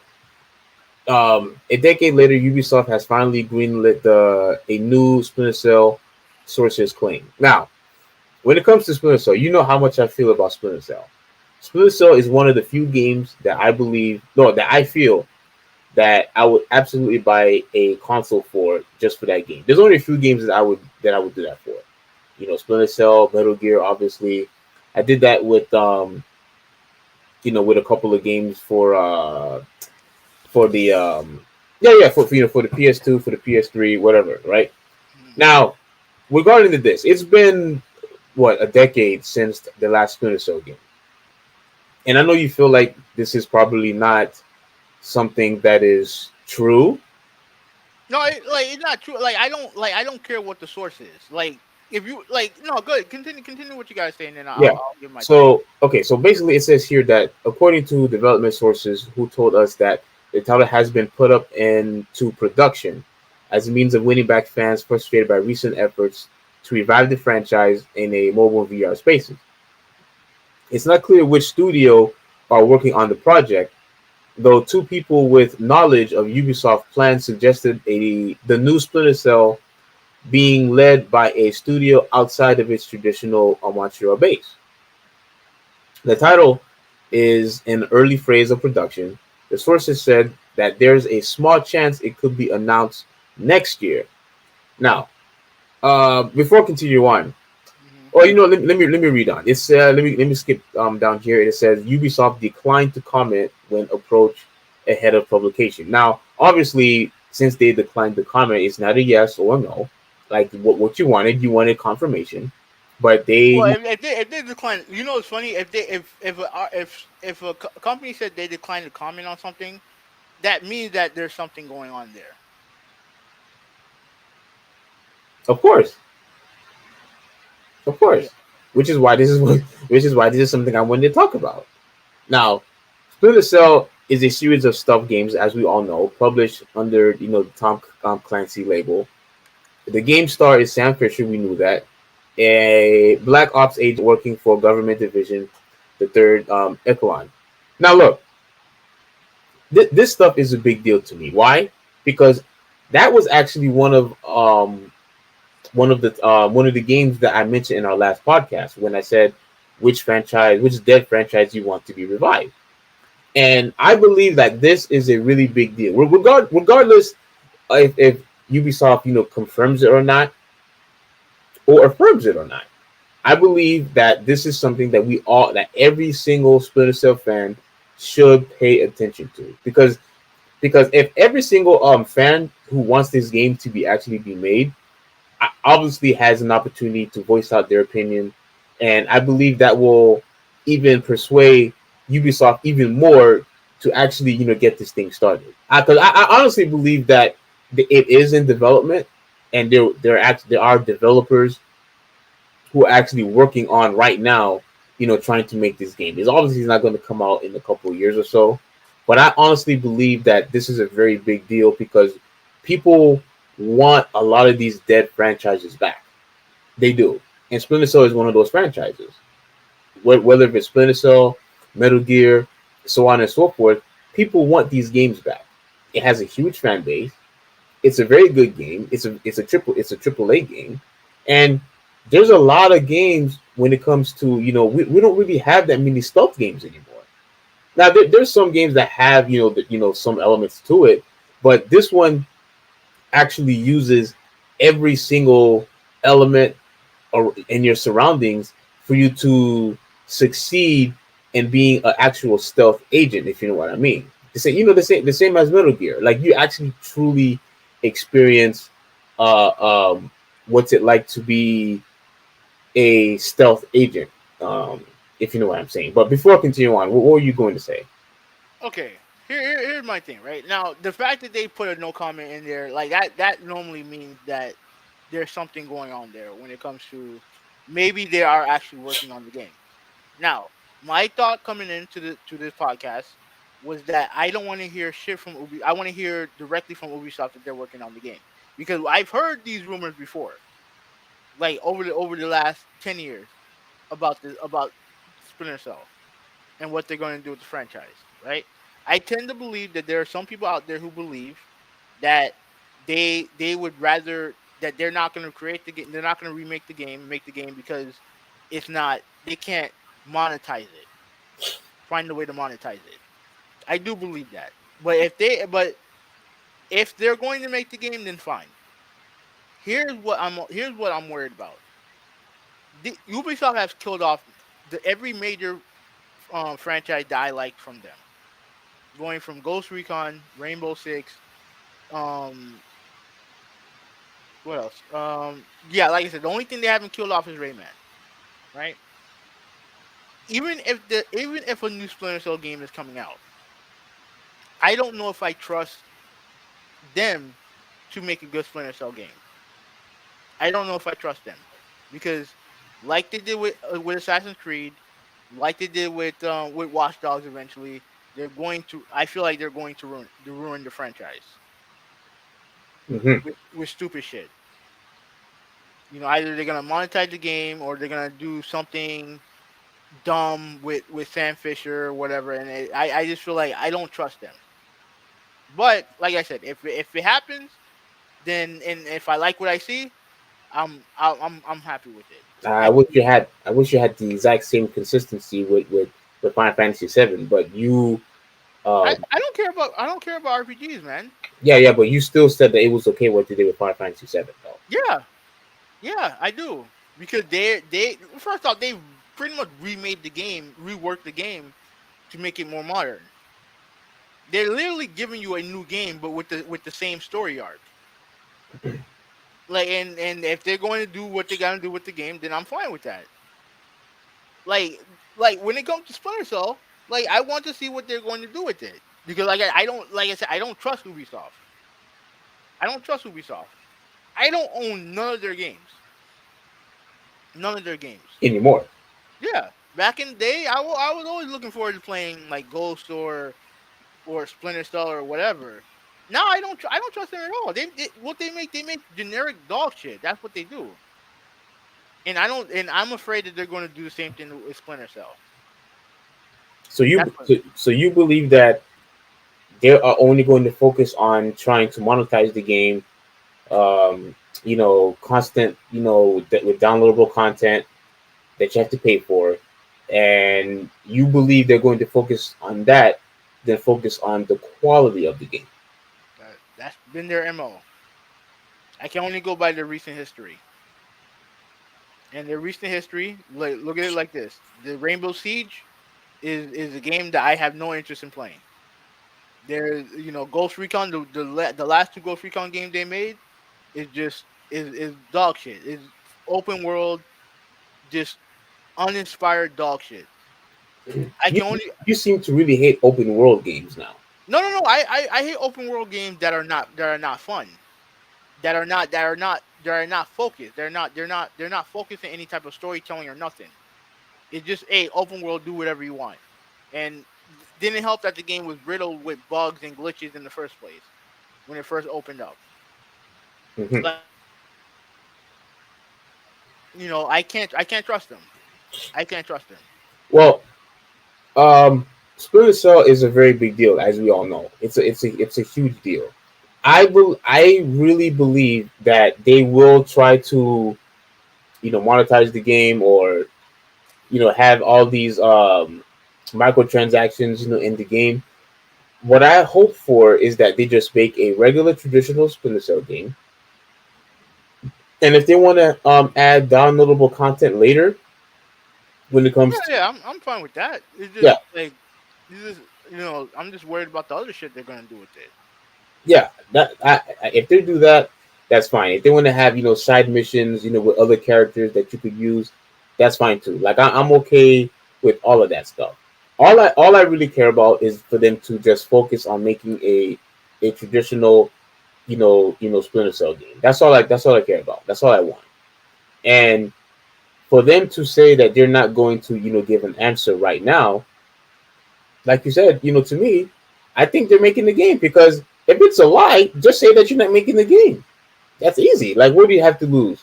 Nothing. All you got to do is just expose, the people who are lying. Mhm. And I'm just no longer going to trust Comic, or I'm no longer going to trust Polygon, because they also mentioned that Splinter Cell was in the making. And I'm just not going to trust those sites. Do I believe that these sites are just putting this stuff out there just to put it out there to raise people's hopes up? No, I don't. Like, they would, I guarantee you, a lot of people would lose respect, for those sites for bringing up those type of lies. You know what I'm saying? So Mhm. I think this is legit. I think this is legit, and I'm excited for this. My wishes, one of my wishes actually came true, regarding of a dead franchise coming back, because again, it's been like what, 10, 12 years since the last Splinter Cell game, and I am completely ecstatic, and I am willing to wait for years for this game to come out. I'm excited, I'm happy, and this is why I wanted to talk about it in this podcast. And I know you have nothing else to say about it, so No, we can, I don't trust Ubisoft. I don't trust Ubisoft. yeah, They have to prove themselves to me. okay, yeah, yeah, yeah. But before we move on, you said something about Watch Dogs. What was it about Watch Dogs that you hated? I don't know. I just thought the game in general. I like some of the ideas, but I just thought the game was boring. And when the game first showed off, the first time they showed off the game looked nothing like what the game actually became. Yeah, It didn't look. it didn't look even not even close. Not even on PC, it looked like that. Not even on PC did it look good. Really, even on PC? Yeah, not to the level that they showed in that trailer. Okay, okay, okay, okay. Not even close. Yeah. But like I said, I don't trust Ubisoft. Like I do want them to do right by Splinter Cell, but I don't know if I can trust them. Okay, so I think that's it. So this one last part. Uh, Not one have these sold relatively well, but developers have been. Now I don't know which one he's talking about, but but he basically said that oh, he also said of Assassin's Creed and all other brands taking off, people wanted to work on those brands more, so we will have to follow what they like to do. Whatever his name is, said. So it looks like they might be making other games, but I know you don't care about Assassin's Creed. I know you don't care about Assassin's Creed, but I think Assassin's Creed is good. I like the Division. I like the Division, and even though Watch Dogs was not the same as they did in E3, I thought Watch Dogs was something different, and I thought it was a refreshment to be able to actually control all the electronics to your advantage and to manipulate them. I think that was a very clever strategy. I just think some of the execution wasn't really that good, especially compared to what they showcased on E3, which I get it. I get it. But at the end of the day, these are all AAA titles that I believe that people will be waiting for, and especially the Splinter Cell game. Especially the Splinter Cell game. I've been waiting for one for a long time. I remember the one that I bought you. You said it was very buggy, Hmm. and I think that was Blacklight or something like that. Blacklist, I believe it was. Blacklist, yeah, yeah. Yeah, um, and you said you didn't. You said you didn't like it that much, but again, I believe that they will put the hardest effort to make a very good quality Splinter Cell game. I believe that. Let me ask you a quick question. Would you be if instead of making a new game, if they decided to remaster? Yeah, what you said? You said if they decide to remaster. Yeah, if they remastered the old games. Yeah, yeah, I'll be for it. I would love to have a collection of remastered old Splinter Cell games. Absolutely. Yeah, I think so. I think I would too.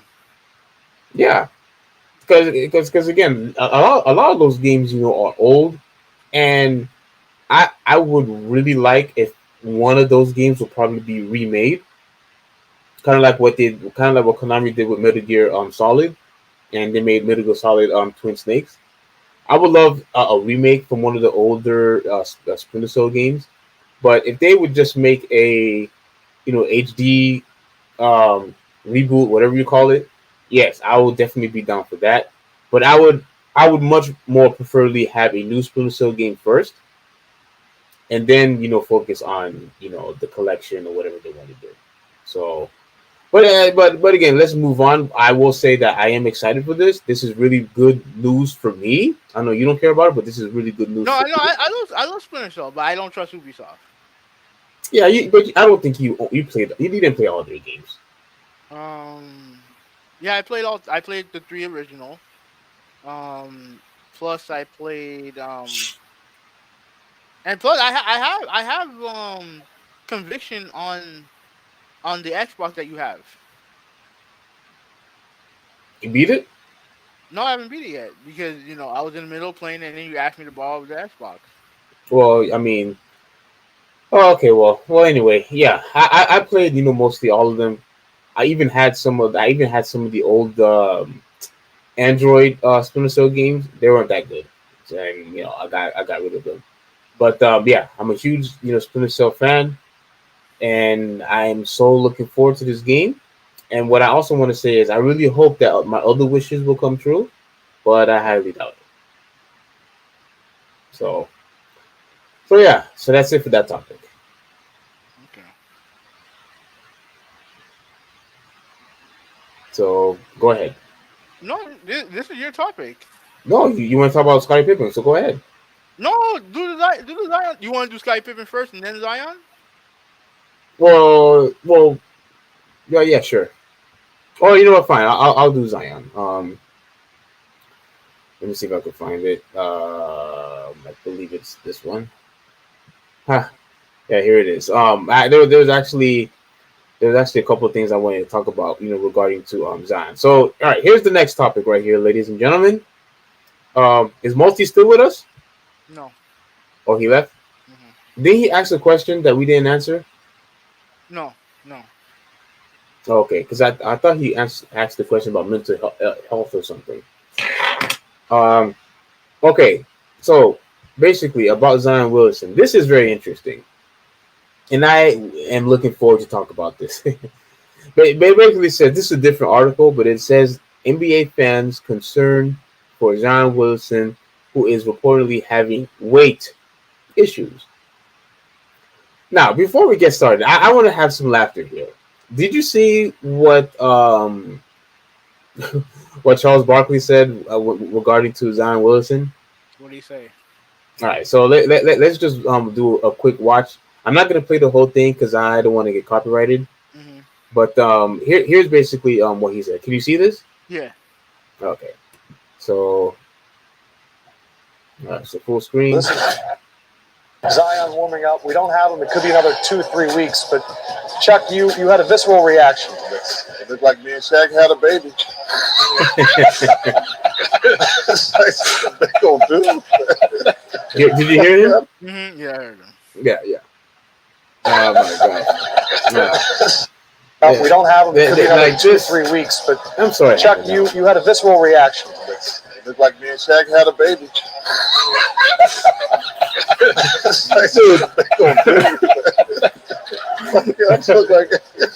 Oh my god! Heaven help! Oh.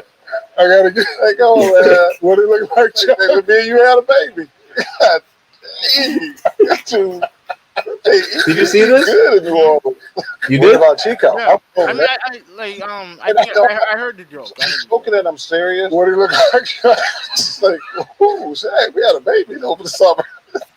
Hey, you know what, Adam? Yeah. First of all, I'm concerned. Okay.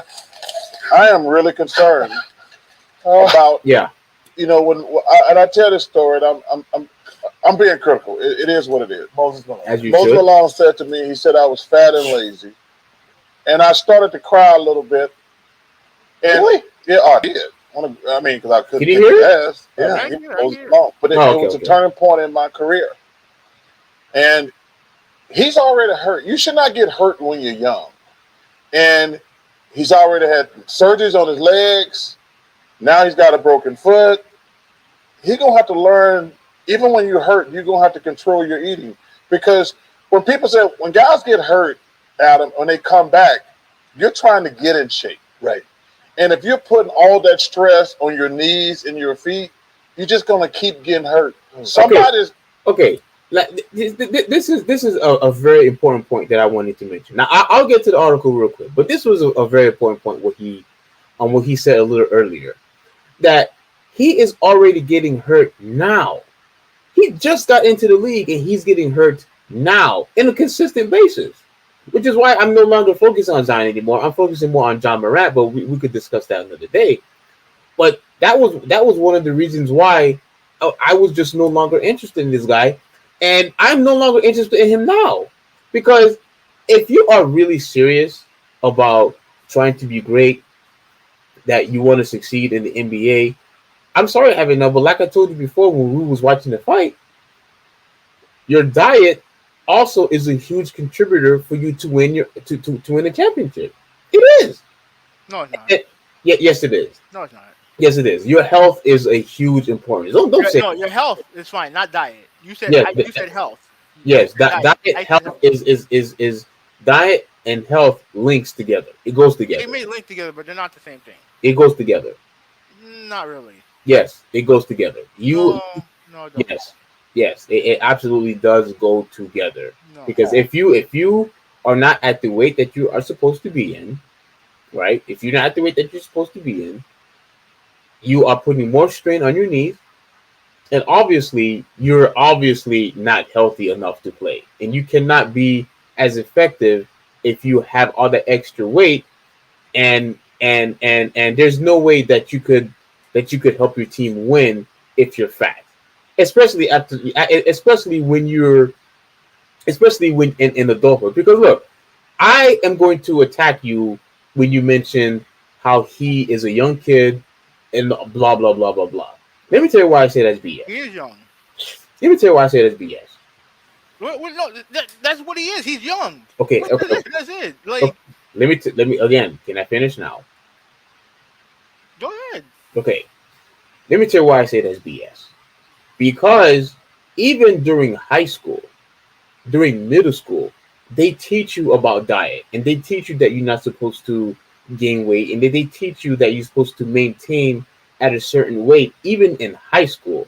Have you How do seen? I, how do I know that? It's because the people that we even know personally, that did wrestling, that played basketball, said that they were being taught that it's important for you to have a good diet. Mhm. To have a Yeah, good diet. You mean to tell me that since high school, since college, that they haven't been teaching them that? BS. It's I'm sure they it's, have. it's straight BS. There is absolutely no way I'm going to make that excuse fly. Absolutely not. That dude should have known better. That dude should have known better. But yeah, all he wanted to do is eat his fried chicken and eat his chocolate chip cookies and vanilla ice cream. And then instead of trying to focus on getting in shape, what he wants to do, he eats. That's what he wanted to do. Eat. I mean, And, look, and look, that stuff pisses me off because I've told you this before when we argue about this all the time. Presentation also matters. It matters. And what Charles Barkley said about, oh, me and Shaq, just had a baby. You actually think that's a good thing? You actually think that is something that you should supposed to be showcasing on TV?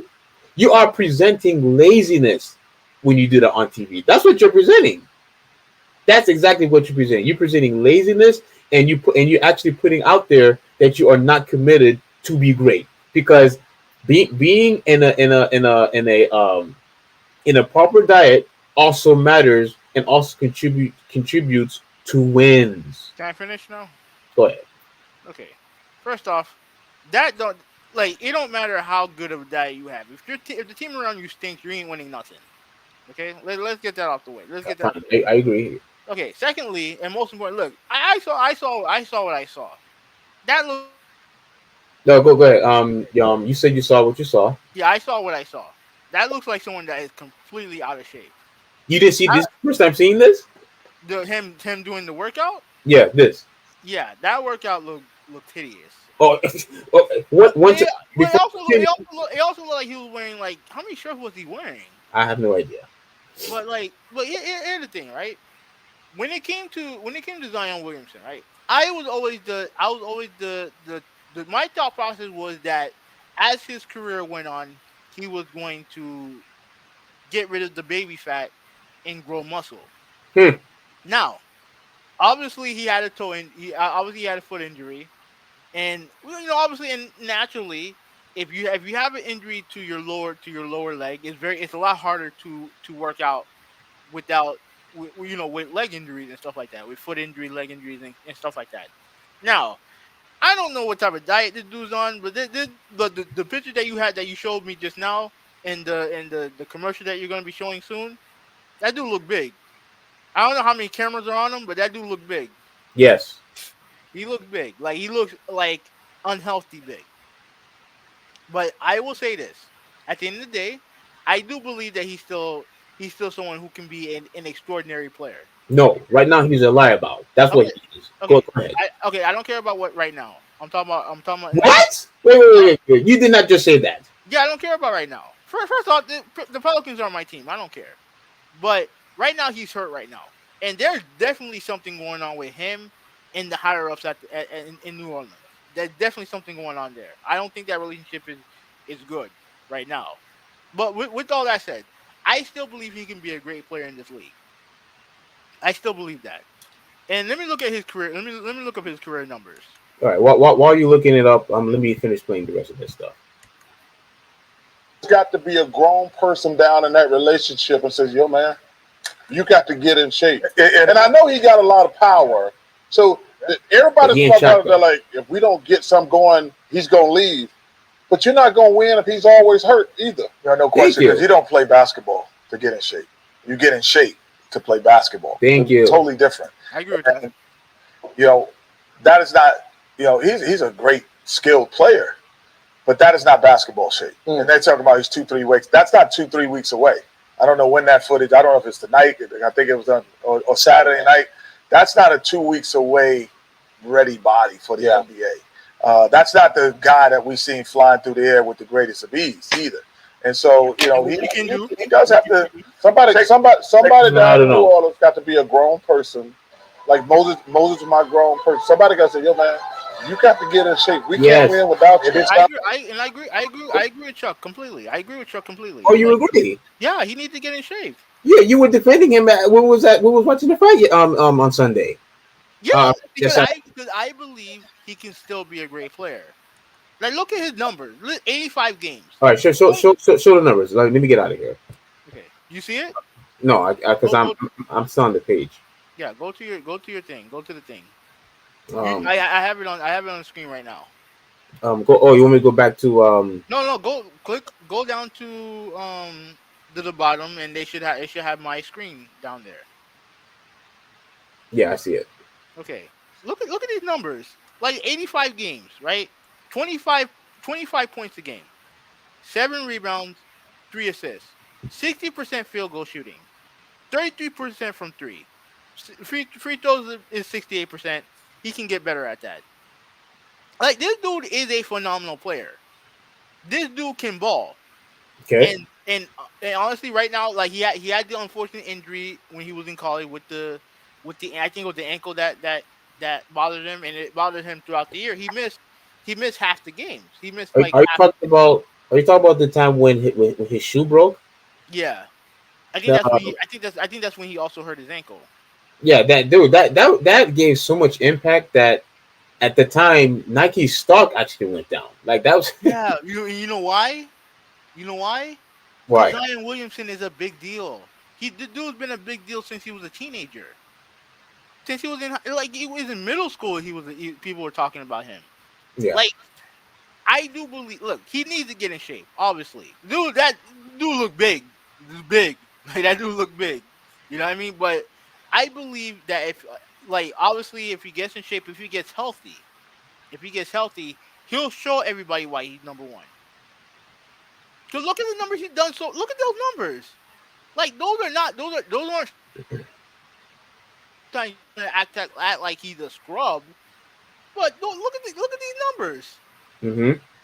Those are great numbers, and I don't know if he's in the right organization. Because look, to me, the organization is the one that has to convince the player to get in shape and to be better. The organization, because look, I seen it from the Heat, right? You get better by the organization holding you accountable. Yeah. And I don't know if the Pelicans are that franchise. I don't know. Well, wait. They're not the franchise. You mean to tell me that he needs to get out of there? No. I'm not saying he needs to get out there. Like, he needs to play there. But, like, I don't know if the Pelicans are the type of organization that's going to completely hold their star player accountable. In Miami they do that. They do that in Miami. Yeah, of course you're going to mention Miami. Go ahead. Because, I mean, am I right or wrong? No, go ahead. No, am I right or wrong? The proof is in the pudding. Like, I'm just saying. And there's other organizations that hold their top stars accountable. Mm-hmm. You know what I mean? Like, and I don't know if New Orleans can. I don't know if they have enough power to do it. But like I said, like, he's too talented for me to just automatically discount him out. He's too talented. And like I said while we were watching the fight, if you're New Orleans, you do not want to be the franchise that let 2 generational bigs go just like that for free. Well, actually, they traded for Anthony Davis, but they got, I know they got Brandon Ingram and not much. I mean, it was a decent trade, but like New Orleans is they're nothing right now. They're not good.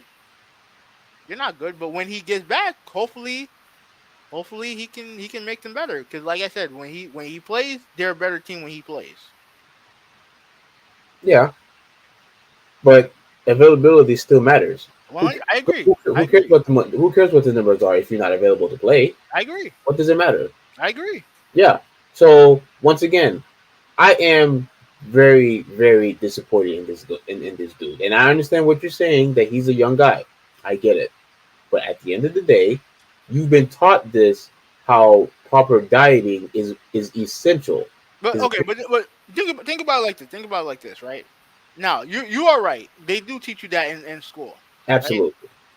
But when you look at where he was, look at where he is, right? He can do whatever he wants, he can eat whatever he wants, and he can still fly over everybody. And like I said with Ben Simmons a long time ago, adversity is what's supposed to make players better. Is adversity, right? It didn't work with Ben Simmons as of right now. It didn't work with Ben Simmons, but hopefully it'll work with Zion. So like I said before, the team stinks right now. You have people like Charles and Shaq questioning his weight. Like, hopefully that will motivate him to be better.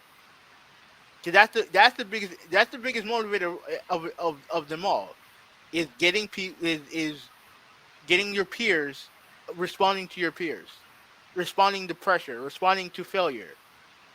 Those are the traits that's supposed to make players great. Mm-hmm.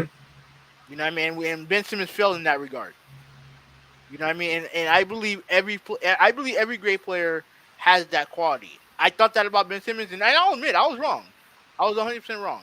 I still think he could be a great player. But what was supposed to motivate him to be even greater was failure, and he chose to make excuses. Like, hopefully Zion doesn't fall into that same trap. Okay. All right. So before we get done with this topic, I have a comment that I have to say, about the commercial. Okay. Yeah, show the commercial, because good God, this like okay. So Amin Elhassan, who's a well-known ESPN, not ESPN, he don't work there anymore, but he was a well-known NBA insider. He used to work with the Suns. Mm-hmm. And he mentioned the commercial about, who would approve that commercial? Who would approve him being on that commercial? Oh my gosh! Like, who approved it? Because he looks like a random dude sitting on the couch. He looks like a random dude sitting on the couch. Yeah. Yeah, and here's what I want. Here's what I wanted to say. Can you see it? Yeah, I got it right now. Yeah. Okay. Yeah. Let's watch this commercial real quick. I'm sure Mountain Dew will be thankful for this. Levine feeling it out a bit from downtown. Oh, that dude's good, by the way. Zach Levine. Yeah. That dude's really good. I agree. This we're talking about. Now here's Williamson. That sure will help your 2K rating, Zion. All right, dude, break. Now he's drinking the soda. Yo, broadcaster. All that talking. Why now? Okay, let me share something real quick. Mm-hmm. Right here, I had to I paused it perfectly. Mm-hmm. This is my comment. When I first saw this, you might be shocked when I say this, or you might say I'm exaggerating. Maybe you might say I told a fib, but it's not. When I saw this commercial, I had no idea who this guy was. I had no idea who this person was. Mm-hmm. I did not recognize him until I found out later on, obviously, that it was Zion. I couldn't believe it. Yeah, what happened? He looked like an extra. Yeah, I had no idea who this was. Like, I thought he was just a regular guy, in the commercial. I had no idea that this was Zion Williamson. He, to me, he is, maybe I just need better glasses, but he is unrecognizable. Look at his belly fat. Look at it. He is unrecognizable. And for you, Avenel, I understand that he has these numbers. That's good. That's fine. That's great. But for this guy, I think those numbers took you by surprise. I think those numbers took you by surprise. No, because you even mentioned those numbers, at the house. No, I'm not surprised by the numbers.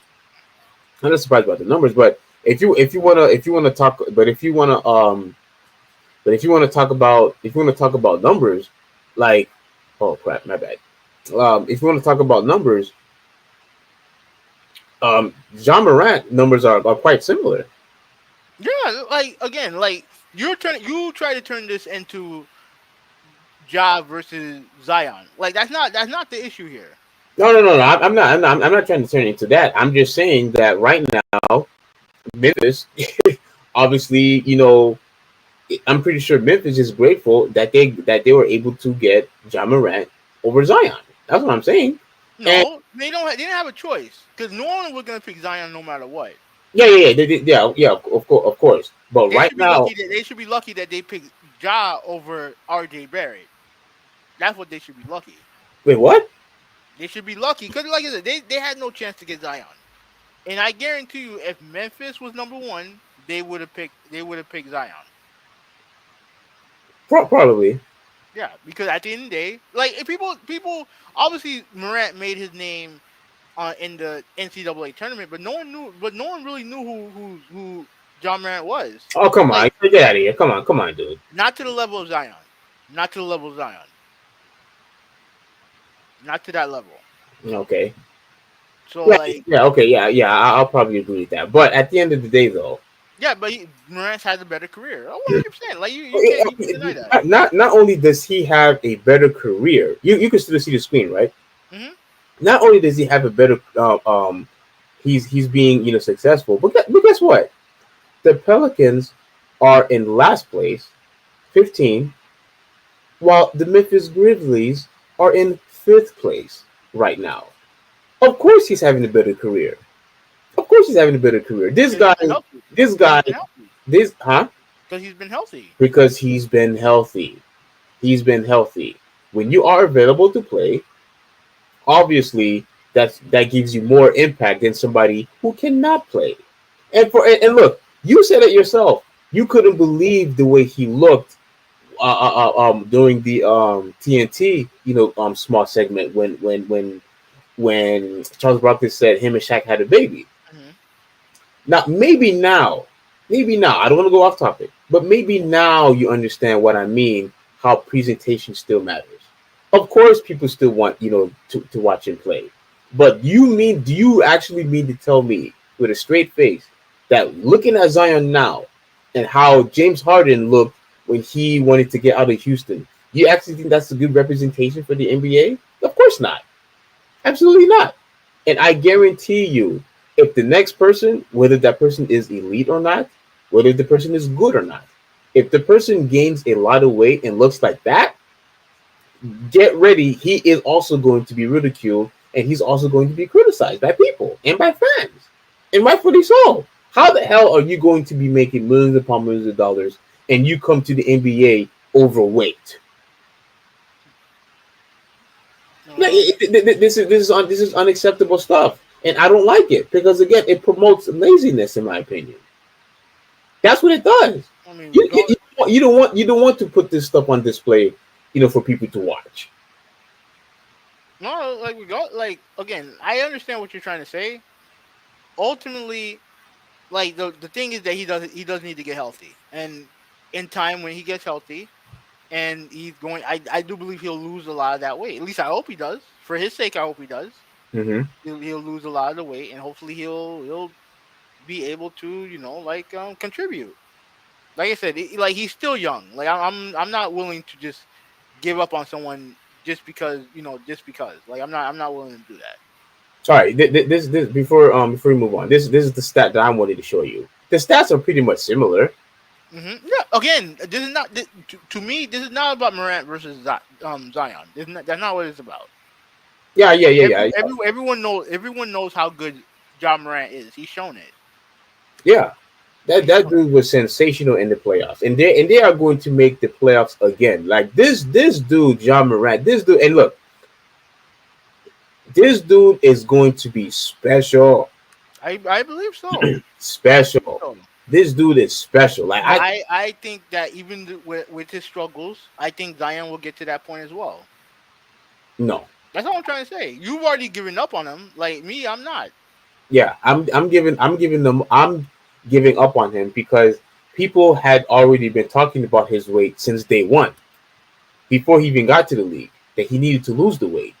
Yeah, And instead of even trying, and with instead of him, trying to with lose him weight, still he with him gains weight. with him. Well, yeah, because he got hurt. Like his foot injury is hurt, but like I said, that don't look like someone who's in shape.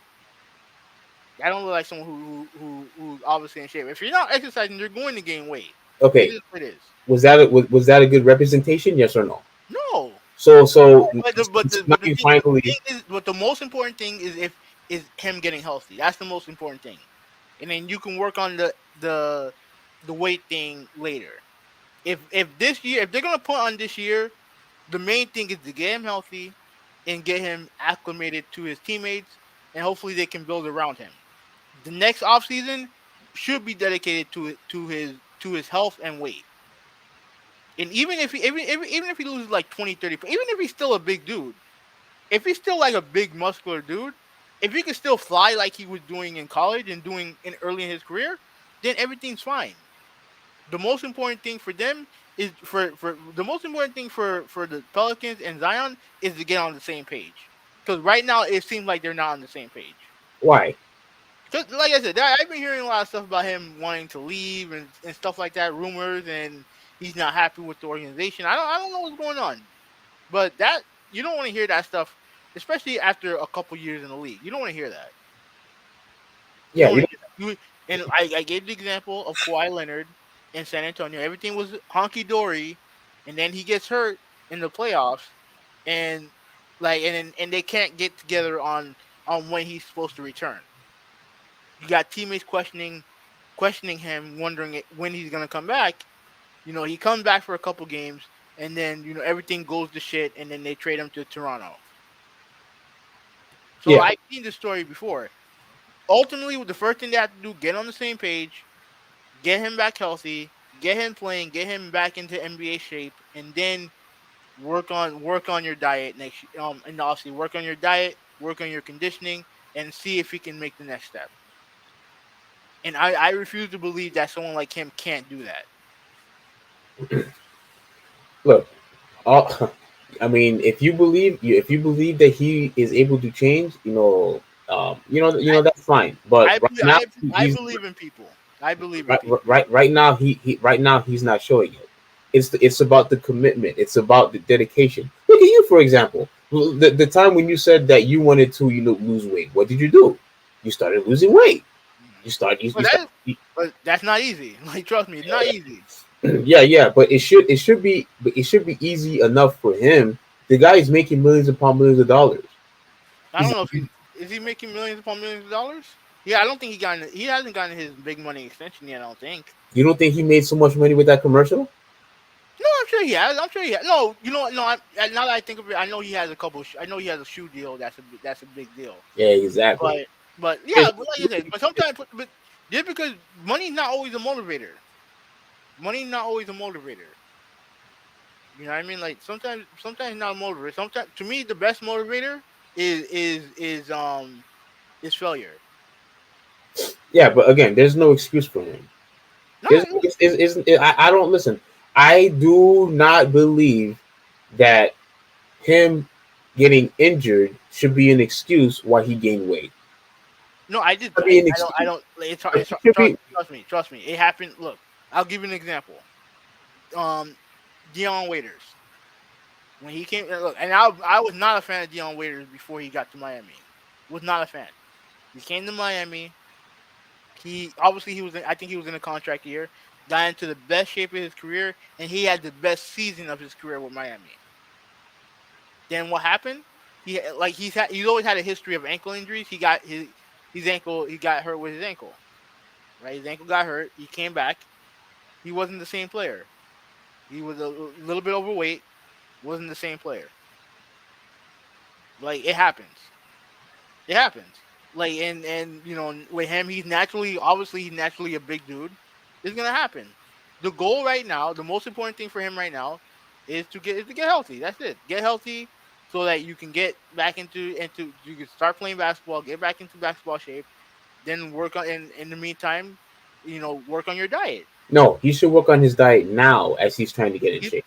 hopefully he is. Hopefully he is. But right now he has to take steps. Right No, now I don't want to hear that. No. You're giving this guy way too much of a pass. No. He has to take steps. Like it's not. You can't just go full bore, especially if you're not completely healthy. He's not even playing right now. He's not fully healthy. You said he was trying to get back to playing again. Yeah, but we don't know if he's healthy. Of course he's not healthy. Look at him. The dude looks like a pig. That's fine. He has to get healthy.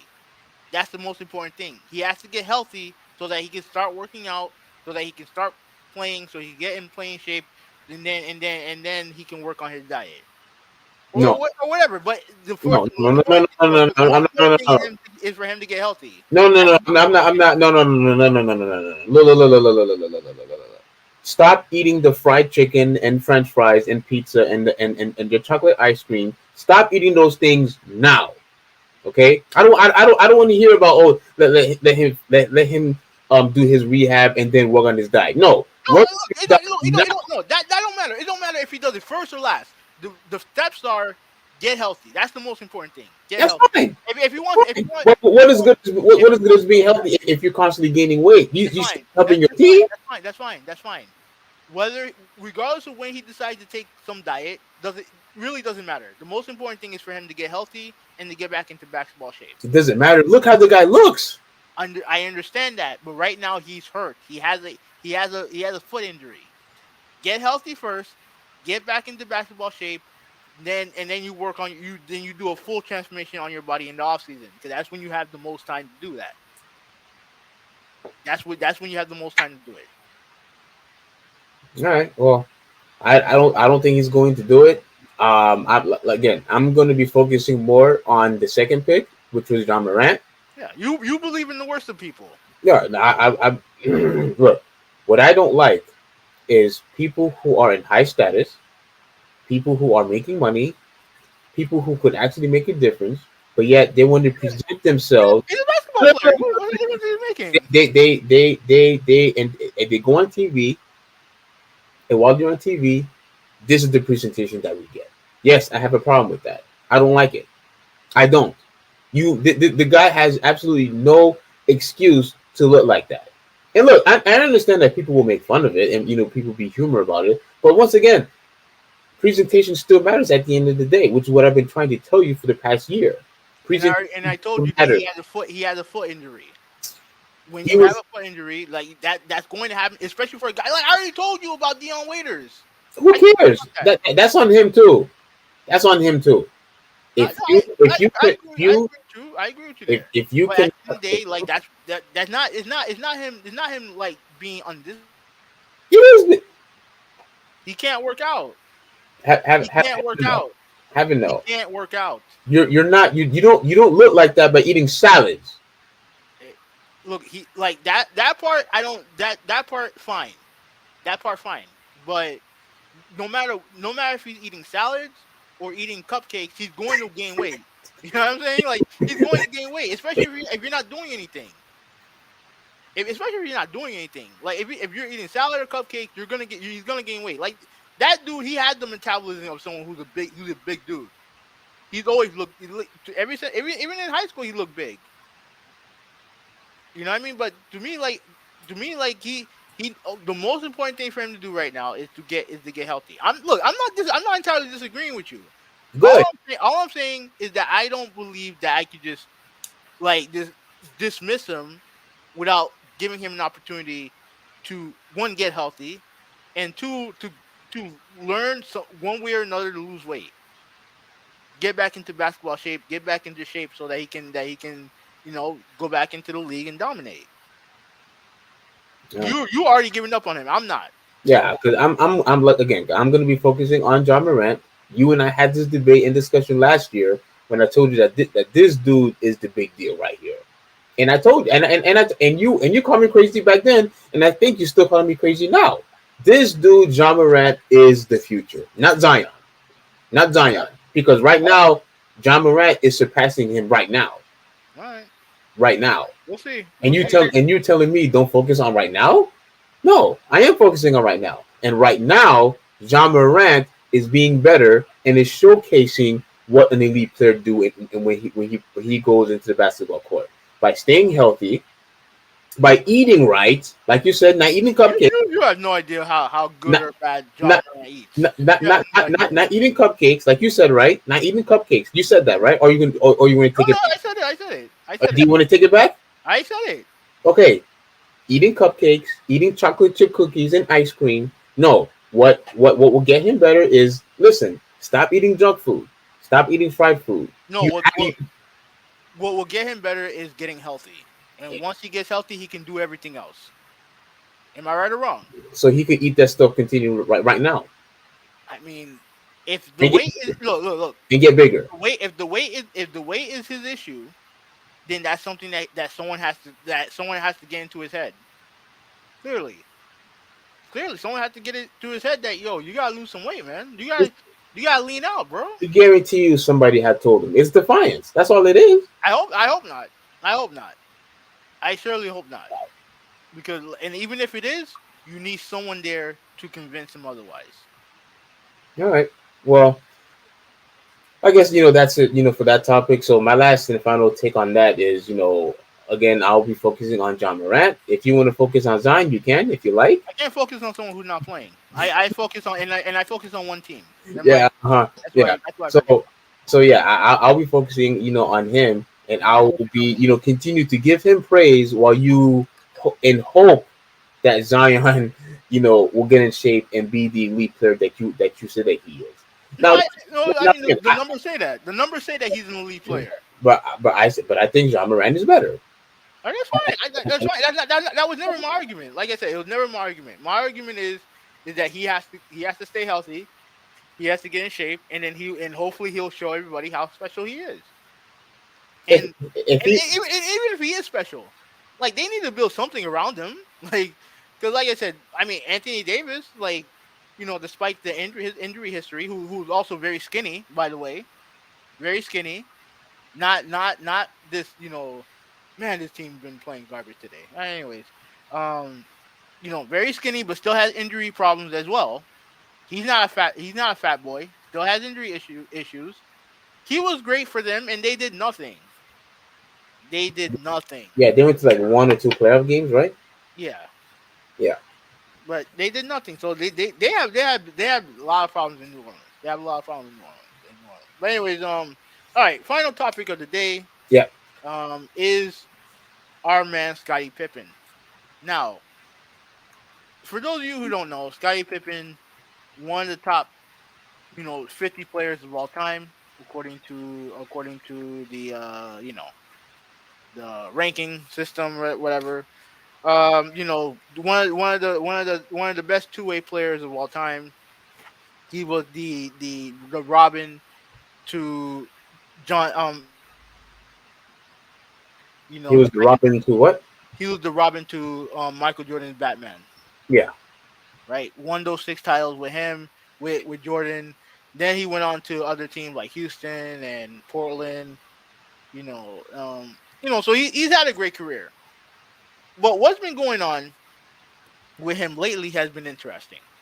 Now, during the pandemic last year in The Last Dance, right?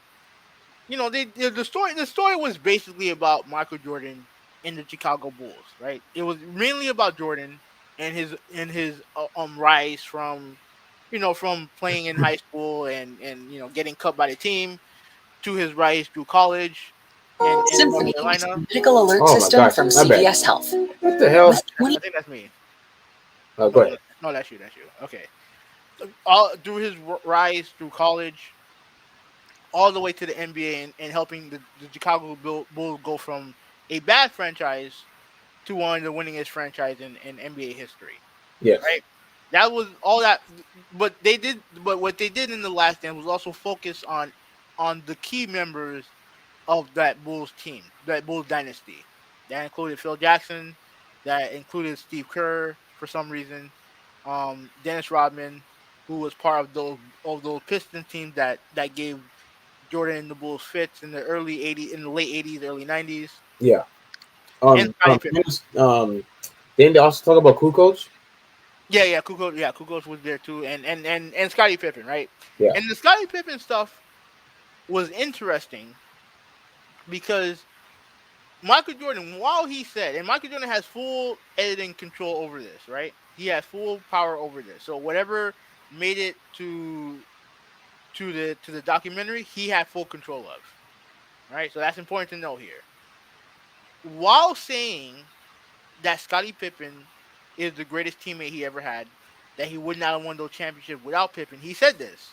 Yeah.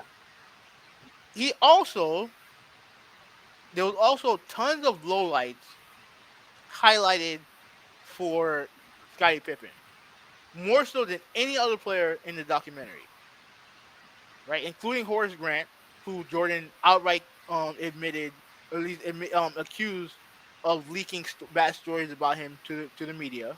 You know what I mean? And but Scottie Pippen apparently got the worst of it. Now, Scottie Pippen has his own memoir that he's coming out with, right? And before, and he made news earlier this He had his own what now? his own memoir, so basically his own book. Oh, oh, you said memoir. Okay, okay. Yeah, his memoir book technically. Yeah, yeah. Yeah. So he made news earlier in the year by doing two things: one, criticizing Jordan, right, Yep. and also accusing Phil Jackson of racism, right? I like to know about that. Because one of the things that were highlighted in the documentary was I believe it was 1994. Scottie Pippen. The Bulls were playing the Bulls that year without Jordan. This is the first year that Jordan retired. They were still a very good team. I think they were I forgot what seed they were in, but they were still a very good team, right? Scottie Pippen was All-Star MVP. He was the best player on that team, and they were still very good. Yeah. Right. Now they were playing the Knicks, which is one of their biggest rivals, and there was a game where down the wire, Phil Jackson designed a play. He designed the play for Tony Kukoc to get the final shot. Scottie Pippen didn't like that, and he decided to remain on the bench for the rest of the game. So he stayed out there, and Kukoc, to his credit, made the shot anyway. Right, and they ended up losing the series, but that was a big deal, and that was highlighted in the documentary. Yeah. Now, here's the thing with Scottie Pippen that I wanted to discuss. Right now, he said, among other things, this time around, that I guess he obviously referred to Michael Jordan as a selfish player. Right.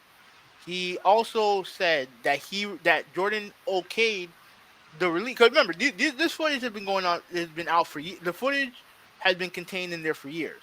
Mm-hmm. The only person who had the right to greenlight the documentary was Jordan. Now, now according to Pippen, he said that Jordan only okayed the making of that documentary away from LeBron James. You lagged out or blacked out. Right. Like the reason why Scottie Pippen said that Jordan released the documentary was so that he can take shine away from LeBron James. That was the main thing that he said. Yeah. Now, I'm conflicted by this because I believe Scottie Pippen is a far more important member of those Bulls teams than people give him credit for. Mm-hmm. He's the one that he had to guard the best players, right? He's the one that when you saw the progression in the team being better, the better he got. The better he got, the better that team was, ultimately. Again, like I'm not saying that Jordan is not the man. Jordan is the man, obviously. But I maintain that Jordan doesn't win those championships without Scottie Pippen, or at least someone of his equivalency, someone who's equivalent to Scottie So before you continue on, Pippen. I just want to make this thing clear. Hmm. If it wasn't for Scottie Pippen, you believe Michael Jordan would have 0 rings. If he had stayed on that trajectory, I think he might win one or two. Nothing more than Okay. nothing more. Because obviously Jordan's too great, but it was obvious that he needed a second superstar to make it to where he needed to make it. Am I right or wrong? Yes, I agree. Okay. But like to me, what I see from Scotty, right, is a man who is uncomfortable with his placement in history. Mm-hmm. Because clearly he's a very sensitive dude, very sensitive. Yeah, It was highlighted throughout the documentary, and it's highlighted by his reactions to this day. Right? He's a very sensitive dude, correct. and I don't think he has any type. I don't think he. I feel like he doesn't have the respect for his career that I think he believes that people don't put respect on his career that he feel like he deserves.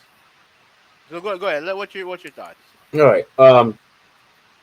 Clearly, all this is 100% jealousy, in my opinion. Hmm.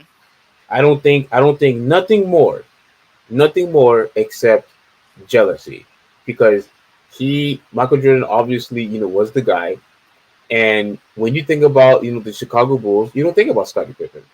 You don't. You think about Michael Jordan. And it's funny that you mentioned the whole thing with Tony Kukoc.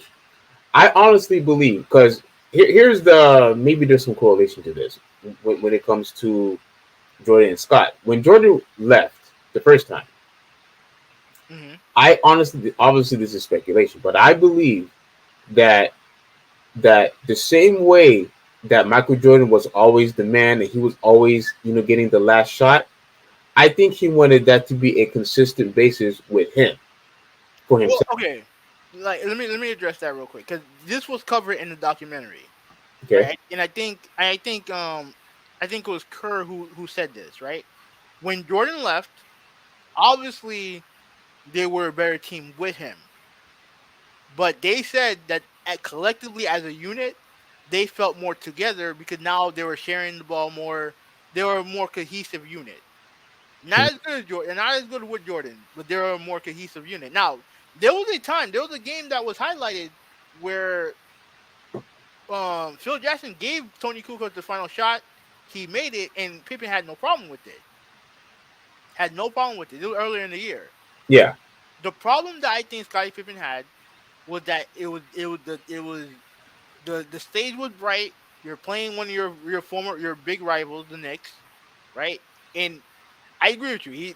I think the jealousy and stuff like that came into play. I think he was being selfish in that spot, wanting to get that last shot because he felt Yeah. like he quote deserved it.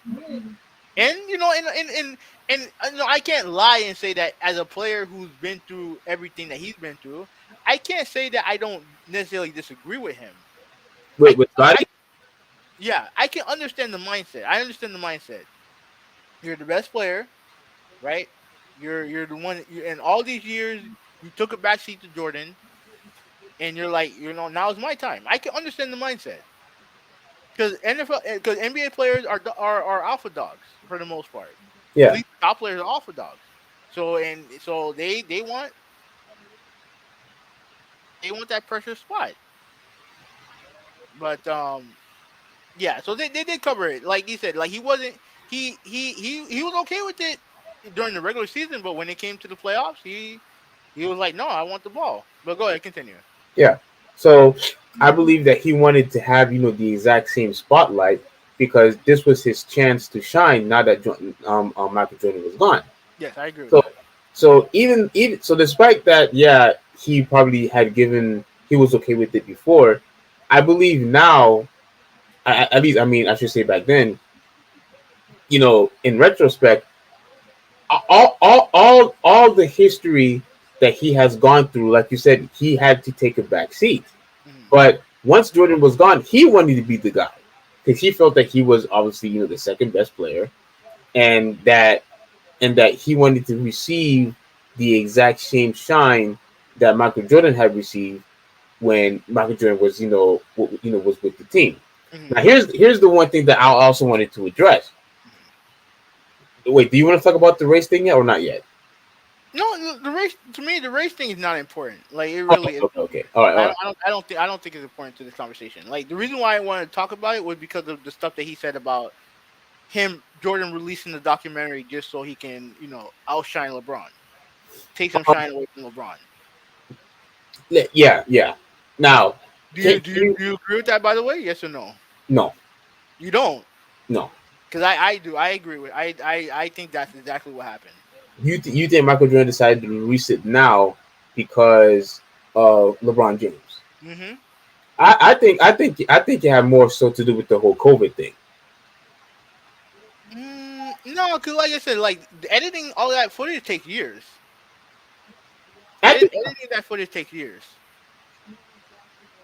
yeah. But I think he decided to do it. You know what? I mean, it's possible that it was because of LeBron James. Yeah, I do think it's possible, but I honestly don't believe Jordan was actually too worried about that. I really don't. I I don't really know, don't. man. Like look, the one thing that I can say about Jordan definitively, he's a very petty dude. Very petty. Okay, but look, Scottie Pippen at the end of the day should have at least known better.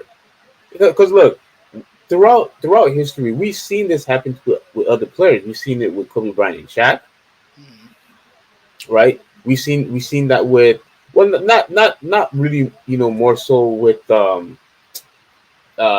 I should I mention LeBron and Wade they were fine. Like Yeah, they were fine. They were fine. yeah. They were fine. But we've seen. I'm trying to remember who was the other duo. Obviously we've seen that with Kevin Durant and Russell Westbrook. And look, we all knew who the best player was. But if the other player feel like that they were just as good, they believe that they should get equal shine as the other player. You see, I could understand what at the time where Russell Westbrook was coming from. I could understand where Kobe Bryant was coming from, right? I could understand that. But there is absolutely no way you could actually say that Scottie Pippen was a better player than Michael Jordan in any shape or form. No. I don't think that's the argument he was trying to make. But he said in other articles that he felt that he was being belittled and that he wasn't getting the same treatment as Michael Jordan. But that's just how it is. That's just how it is. Like, of course, you are going to treat Shaquille O'Neal different than Kobe. Of course, you're going to give Kevin Durant more special treatment than Russell Westbrook, Well, let and me. you're going and you're going to and back then, of course, you're going to give this more treatment to Michael Jordan than Scottie Pippen because he's the better player overall. But All go right, ahead. let me read this part of the interview from Scotty. Right, Yeah, like this is him talking. I thought it was a great documentary.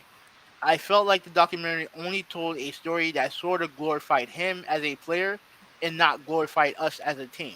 you see, that's what I was just saying. Like he wasn't getting the shine.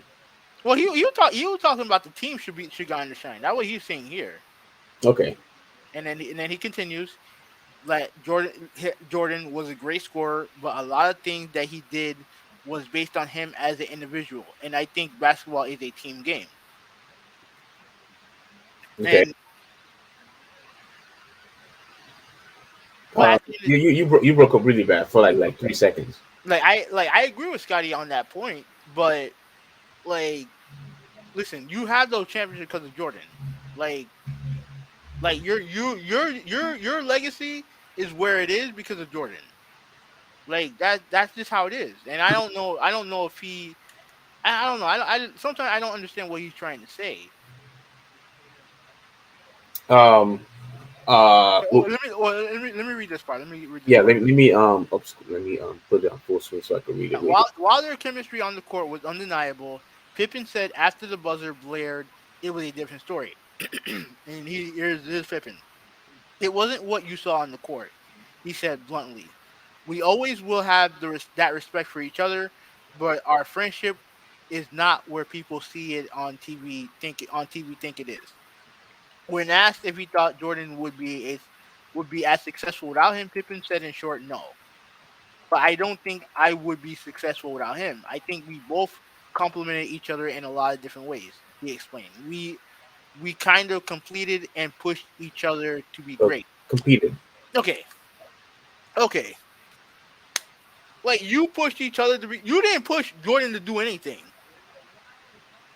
Like what? Like look, and listen. I'm pro Scottie, but like you didn't push him to be great. Like Jordan, dude. Jordan came out the womb wanting to be great.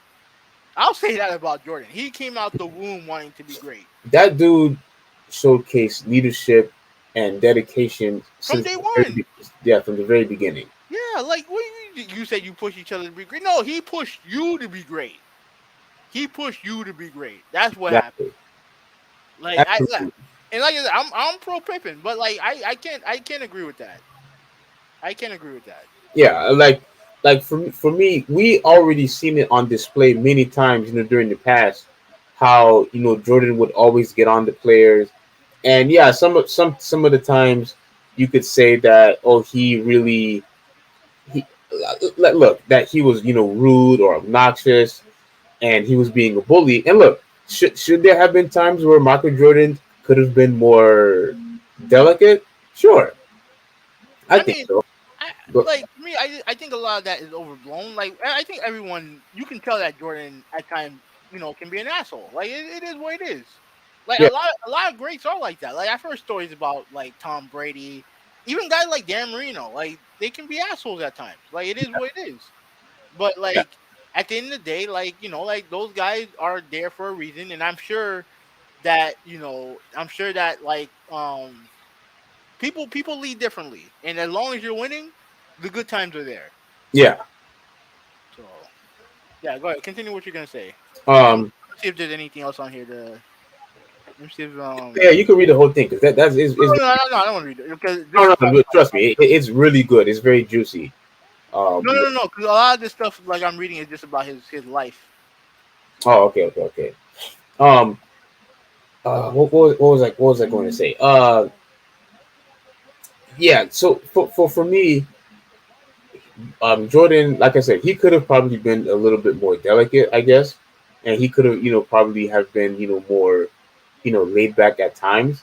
But when you see, at the end of the result, when you see the result at the end, I mean, 6 championships, like there's It's hard to argue. It's hard to argue. Yeah, there's really nothing for you to say anymore because you have 6 championships, and if Scottie Pippen really felt that he was that great, he would have at least won one MVP, Finals MVP. At least one.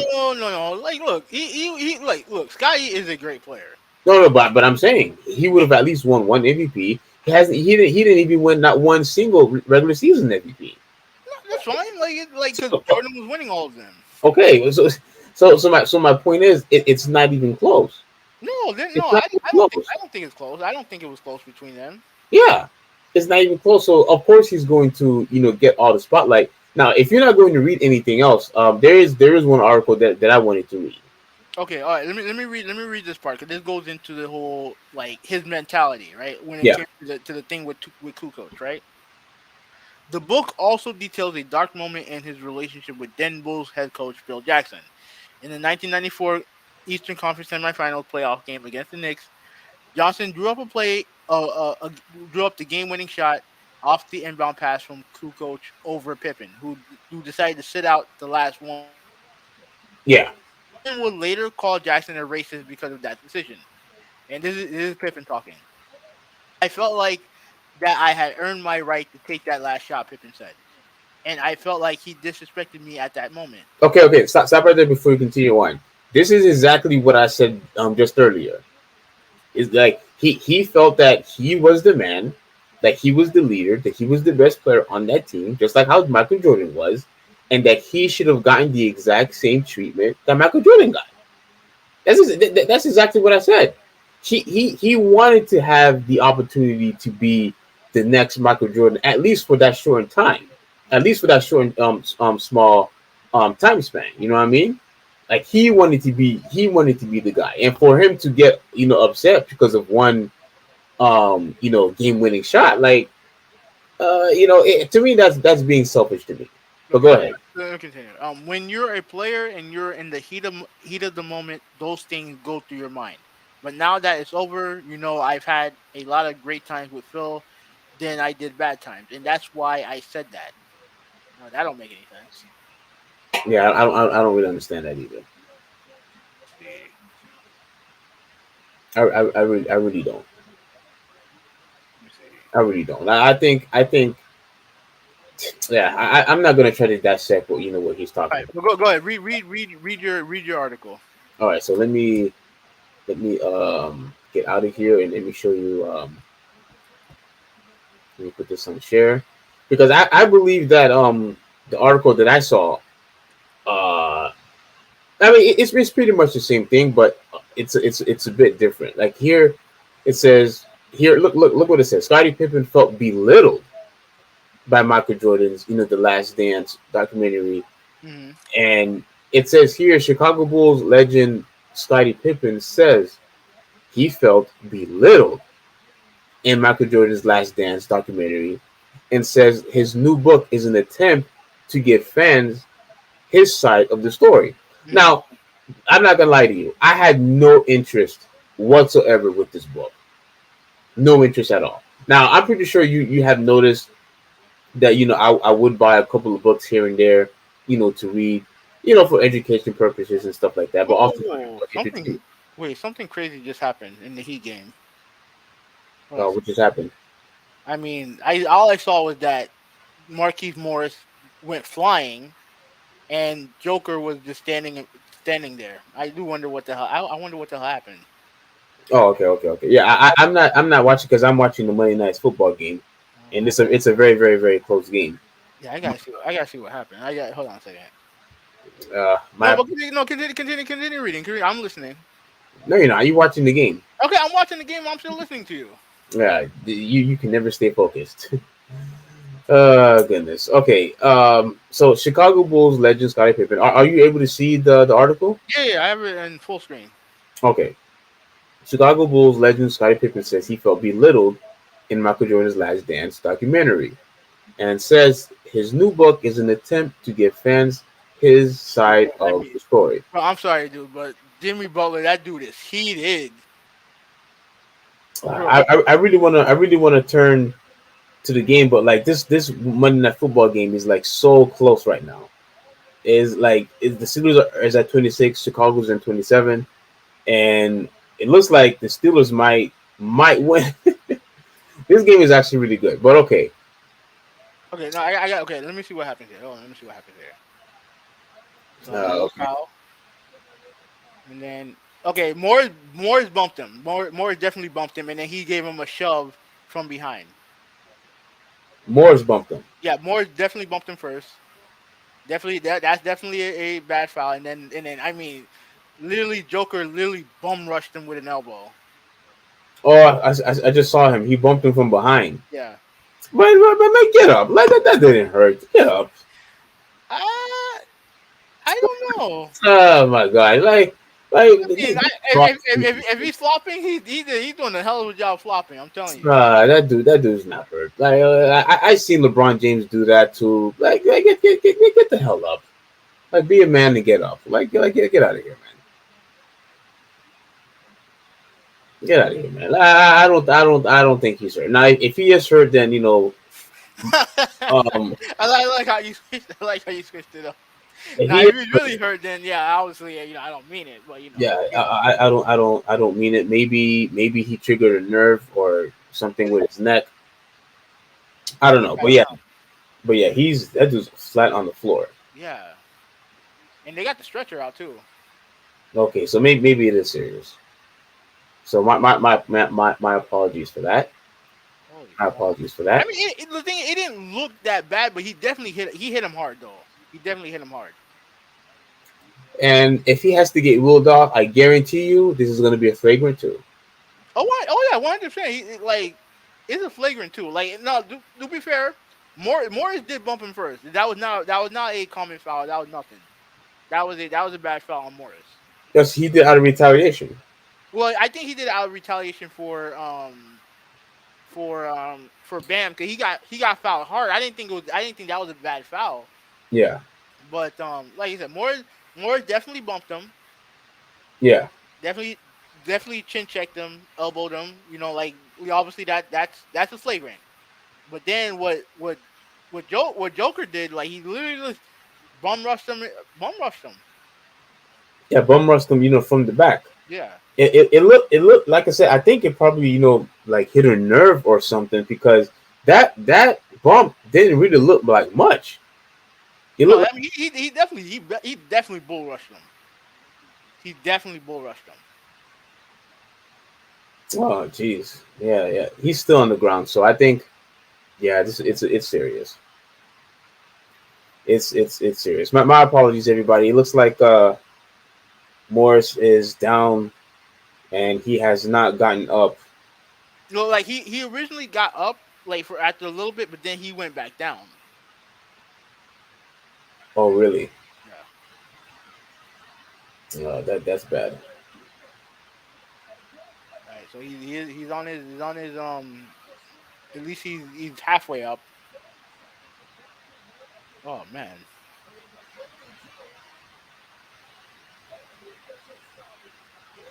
Mm-mm. Oh, this is crazy, man. All right. I apologize. Like this is obviously a serious situation. Because he's a Heat fan. That's all. That's why. All right. Go ahead. Go ahead. All right. So let's finish up. Let's finish this up. Yeah. So pretty much he said that he felt that he was belittled, and the dance documentary says that his book is an attempt to give fans his side of the story. Now I don't know if you knew about this part. Hmm. Now I want to be honest with you. I had no motivation, no interest in getting this book. But based on what he said here, just one little section here, Hmm. I think I'm going to buy the book because I really do want to hear what he has to say on his side of the story. I really do. And if he has anything, new, anything like behind the scenes that we probably don't know about, I'm actually willing to invest in this book. So Do I you want think? to find out what it is. Do you Huh? think that? Do you think that he would divulge that information?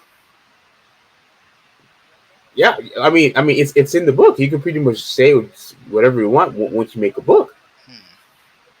I'm interested to see. I'm interested to see what he has to say. Yeah, you're not gonna buy it. So I No, know. I don't buy books. I don't Yeah, buy you're not books. buying it. Yeah, Yeah, I yeah, don't buy books. But yeah. So Pippin 56 joined today's show on Monday to discuss the book Unguarded, in which he writes about his take on MJ's documentary, because similar to what you read, hmm and what he felt contributions of what the other Bulls members of that era were dismissed. So he felt that he was dismissed, and it felt like what he did didn't matter. Now, do you watch this show called The Odd Couple with Chris Broussard and fuck Rob no, Parkers? fuck no. Okay. I do want to You finish you this topic up. it literally if you combined two of the worst people in the world for me to listen to. When it comes to them too. Yeah. Okay, tell me why. I'm just curious. Just give me a quick reason why you don't like those guys. Well, Chris Broussard, one, he's a fake journalist. He's a fake reporter. He don't report anything of relevance. All he does is just piggyback off of Woj and other people. Dude's a phony, He's a right? phone. Yeah, fake Christian phony. That's what he is. Is it Ev- fake Christian too? Fake Christian phony. Yes, What? 100% fake Christian. Oh my goodness, dude. And then Rob Parker, not a fan of Rob Parker. Not a fan. Like I hear the man talk. I hear his takes. Right? Not a man. Not a fan. And also, I don't like the fact that he referenced. All I heard you say is reference. Go ahead. Yeah, he referenced Robert Griffin III as a cornball brother. Oh, I didn't hear about that one. Yeah, I didn't hear that about. piece of garbage. Get it the fuck out. Get the fuck out of the building.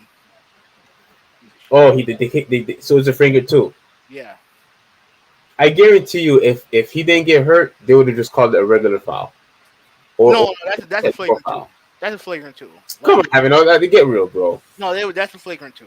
So, But you know how the NBA is now. Like that's a flagrant two. no, it's not. In today's NBA, that's a flagrant two. Nah, even that, because all of this was just a bump in the back. Okay, but like even still, like nowadays stuff like that gets flagrant twos, man. Well, all right, but anyway,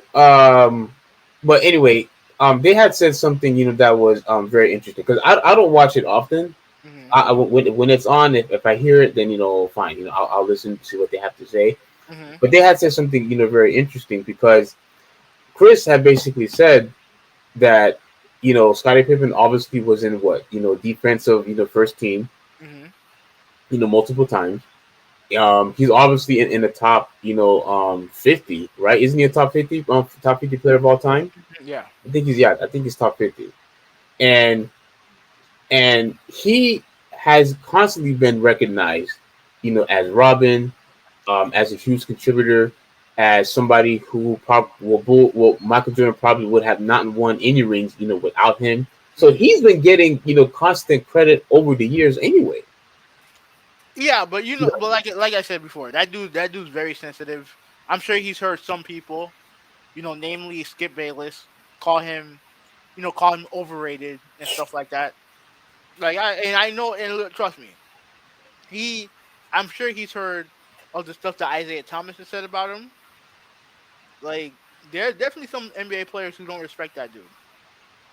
Well, I'm shocked, but he also says here, I don't think I come across as bitter. Pippen explained. I think I come across as telling my side of the story. Everyone is always talking about my career and how it went. I wanted people to hear it from my side, and I wanted people to know about my relationship with the organization, with my teammates as well. Pippen said Jordan reached out to him after learning that he wasn't pleased with his portrayal of the Bulls team. I think someone had let him know that I wasn't very happy with some of the stuff that was put in the doc. And I think he wanted to reach out and sort of hear it firsthand from me, he said. Uh, Pippen spoke specifically about the documentary, focused on the infamous final shot in the 1994 NBA playoff against the New York Knicks, during which Pippen did not return to the final. This is the one that you read before. Mm-hmm. Okay, so he basically wanted to look. Overall, I believe that he is bitter. No, I do too. I believe, and this is the reason why. And look, you mentioned the whole thing with LeBron James. Mm-hmm. I believe that because Scottie Pippen, this is the correlation here, and this is everything that will link together, which is why I don't believe that Michael Jordan put it out after LeBron had won. Mm-hmm. I believe because of the documentary that he didn't like. I believe that because of the book that he wants to bring out. I believe with the whole racist thing, and because there are some people like Shannon Sharp and others and Nick Wright that says that LeBron James is the GOAT. I believe with all of that, he is just using that as a way to annoy Michael Jordan, because right now he's still annoyed by him. So I honestly believe that Scottie Pippen statement about Michael Jordan released the documentary after LeBron James winning the championship. I think that was a way to be spiteful. That's what I believe he did. He just wanted to do it out of spite and to annoy Michael Jordan. You don't think that Michael Jordan would be insecure enough to release the documentary right after LeBron James winning the championship? No, I don't think so. I don't think so. But apparently you think so. Yes, I do. Now, no, okay. Now the whole thing, with the whole race stuff. I really don't want to get into it. But I remember we had this discussion when I said, I blame the media, I blame politicians, I blame people, because everybody was making everything a race issue, and that was, to me, that was his opportunity, because everybody was saying it, and I believe he wanted to have a chance to just go along with the ride and piggyback what everybody else has been saying and calling Phil Jackson a racist. Again, nobody else had confronted about it. None of the medical staff, the trainers, the other coaches, other teammates that was in that team. Nobody else, with the exception of Scottie Pippen, have said that Phil Jackson is a racist. Nobody. I think it's a lie. I think it's a fib. I think it's all a sham that he would actually say that Phil Jackson is a racist when nobody else would say anything. Because look how long has it been, and look how many times people make everything as a race issue, and race is always a topic like race is so sensitive. It's usually breaking news. So you mean to tell me that Scottie Pippen is the only person that noticed the racist remarks or the racist treatment that Phil Jackson's been giving to the team, but yet he's the only one that noticed it? Like, I don't buy it. You mean to tell me nobody knew that the what are those dudes called? Not ball boys. Who are they? I can't remember who they are. But I'm talking about the staff as a whole, not just the coaching, not just the teammates, but people who is in the locker room. You know what I'm saying? The people who are actually involved, with the players. Like nobody ever noticed that Phil Jackson was being a racist. Nobody has said anything. He's the only one that said it. So I think that is a lie. And you? Yeah, I think it's a lie, but not because of everything else that you mentioned. Like, I don't think he needs anybody to justify him calling him a racist. He's just wrong in that point. Now, I'm not gonna sit there and say that Phil Jackson is he doesn't have a great history. Like, he has some stuff in his past, questionable language that he mentioned regarding race and stuff like that over the years. But I'm not going to sit here and automatically call him a racist. What I'm also not going to do is I'm not going to I like what's like come on, we saw what happened, right? We saw what Look, happened, regarding what? like regarding the what happened with the shot and everything like that. Like he trying to excuse it, but at the end there's nothing to excuse. Like he didn't want to get in because he didn't get the final shot. That's all it was. That's all there is to it. It had nothing to do with race or nothing like that. Because I guarantee you, if Jordan was there, he's getting the last shot. And Yeah. if he wasn't getting the last shot, I don't believe that he would have like sit out a game to do it. Because you look at what happened with I think with Bill Paxton and Steve Kerr.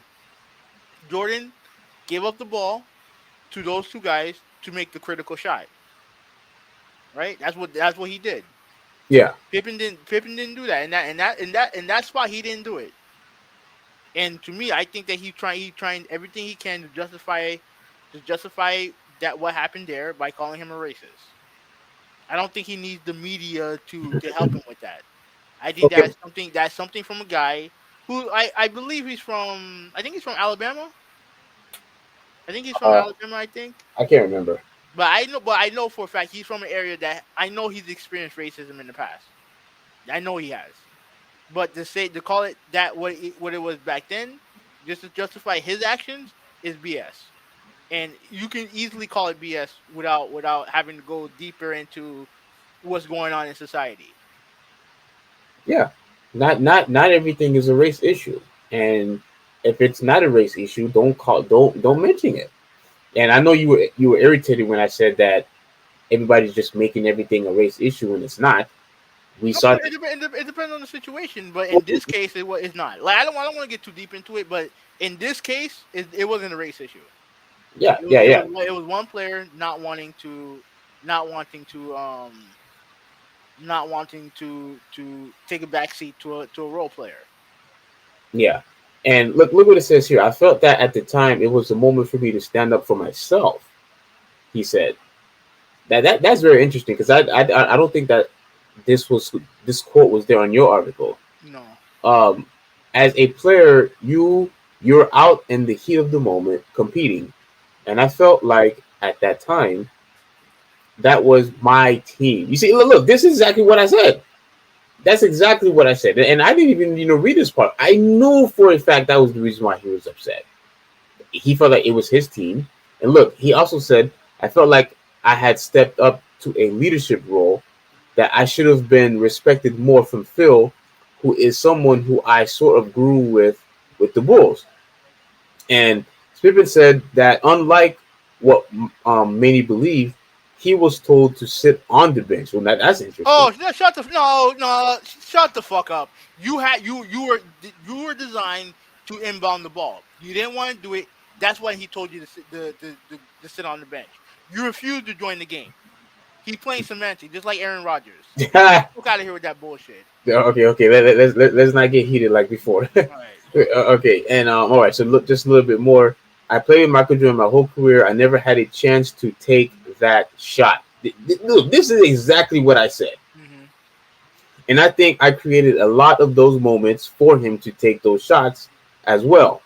So I felt that that was my time to be the top player on that team. He's talking about the time where Michael Jordan wasn't there. Mm-hmm.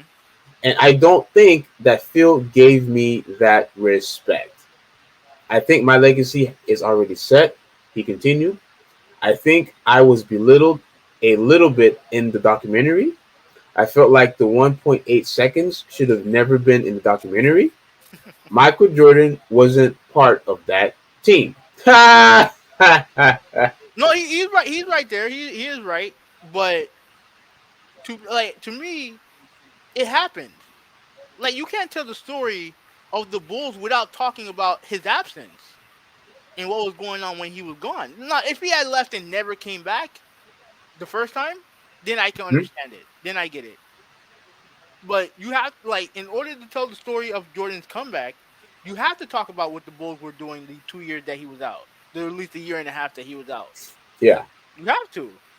Because they mentioned, not only did they mention the constant failure that he had against the Pistons, they mentioned the loss to Orlando and I think it was 95 Mm-hmm. when he did come back, and about how he was disappointed in himself and everything like that. All that stuff made it to the documentary.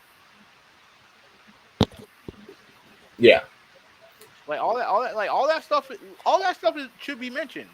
Yeah, and here, man, this thing gets interesting. It says, because I disagree with this one. Mm-hmm. Pippen said he hopes that basketball fans can see him for what he is, one of the greatest players of all time. You're in the top 50. Of course, you're one of the greatest players of all time. You're in the top 50. But I do think that's a lot of his insecurity talking. Because he should feel that way already. He should feel that way already. But Right. Like you said, he has a couple people, obviously a couple journalists, a couple NBA players, NBA legends who don't see him in that light. Cause I remember this, right? This was during the playoffs last year, right? When you had a couple people like that dummy Kendrick Perkins trying to make the claim that Chris Middleton was better than Giannis Antetokounmpo. Yeah. Another person who was doing that is Richard Jefferson. Oh, I didn't hear that one. And what he did, he made a tweet. He made a tweet saying that it's okay for Giannis, it's not a bad thing to be a Pippen, right? He said something, and Pippen responded to him, and dude, what have you done in your career? What have you done? That's what Pippen said to Jefferson. Yeah, something in that lane, right? But listen to the context of it. It's okay to be. It's not a bad thing to be number two, and that's how he's looked upon as number two. Yeah. And I can understand I can understand him not being happy about that.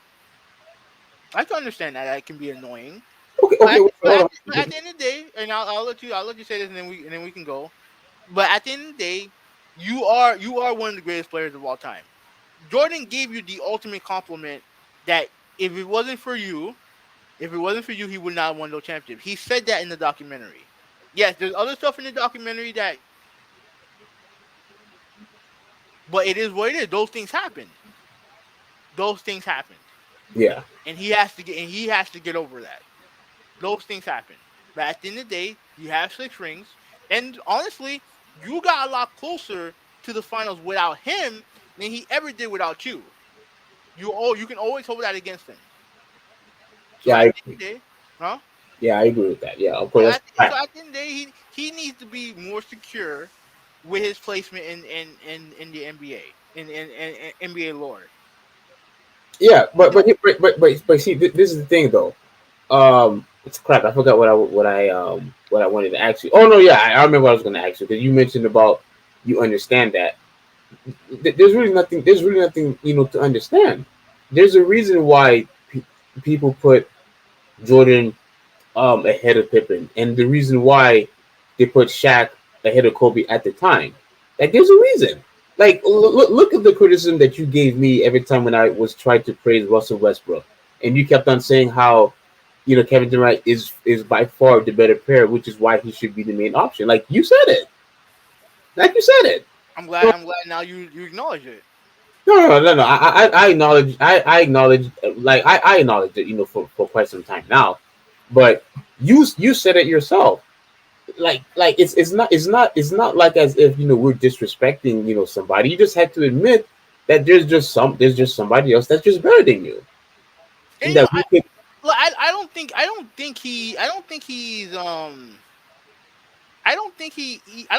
he believed that he's better than Jordan.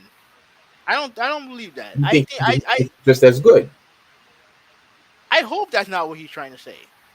I think what his main message is that don't forget about me. No, but okay, but look what it says here though. I want people to remember me as a great player. Yeah. I don't want people to look at me as a player that was below anybody. That's including Jordan. Yeah. That's including Jordan. So either he thinks he's better or he thinks he's just as good. That's what it is. Yeah. That's what it is. And look, you're just not going to win if you become the first option. And Kobe Bryant had to understand that. You can't, even though you have all these great skills, you can't be the first option. You can't, have plays run over you because it's Shaquille O'Neal. We have a better chance winning with Shaq. We have a better chance winning with Jordan. We have a better chance winning with Kevin Durant over Russell Westbrook. That's just how it is. We had a better chance winning with LeBron as the first option because they tried making Dwayne Wade the first option. It just unfortunately no. Wait. Don't do that. Don't do that. Ah. No, don't do that. You said it yourself that LeBron is by far the better player. Yes, but they would have won that series if LeBron James, actually played well. I don't know. But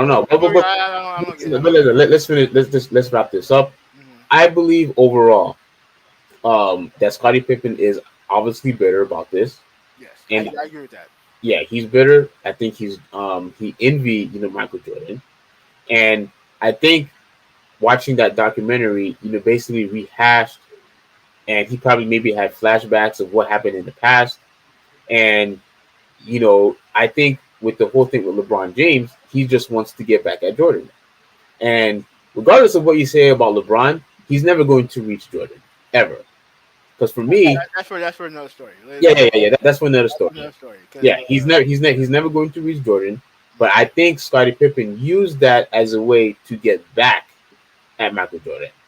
That's what I believe it was. Because look, he's upset. He's bitter. He's trying to promote a book, and so he's doing everything that he can to at least take the tension away from everybody else and put it upon himself. Because he wasn't receiving that in the past, he feels like. So, at the end of the day, he's a great player.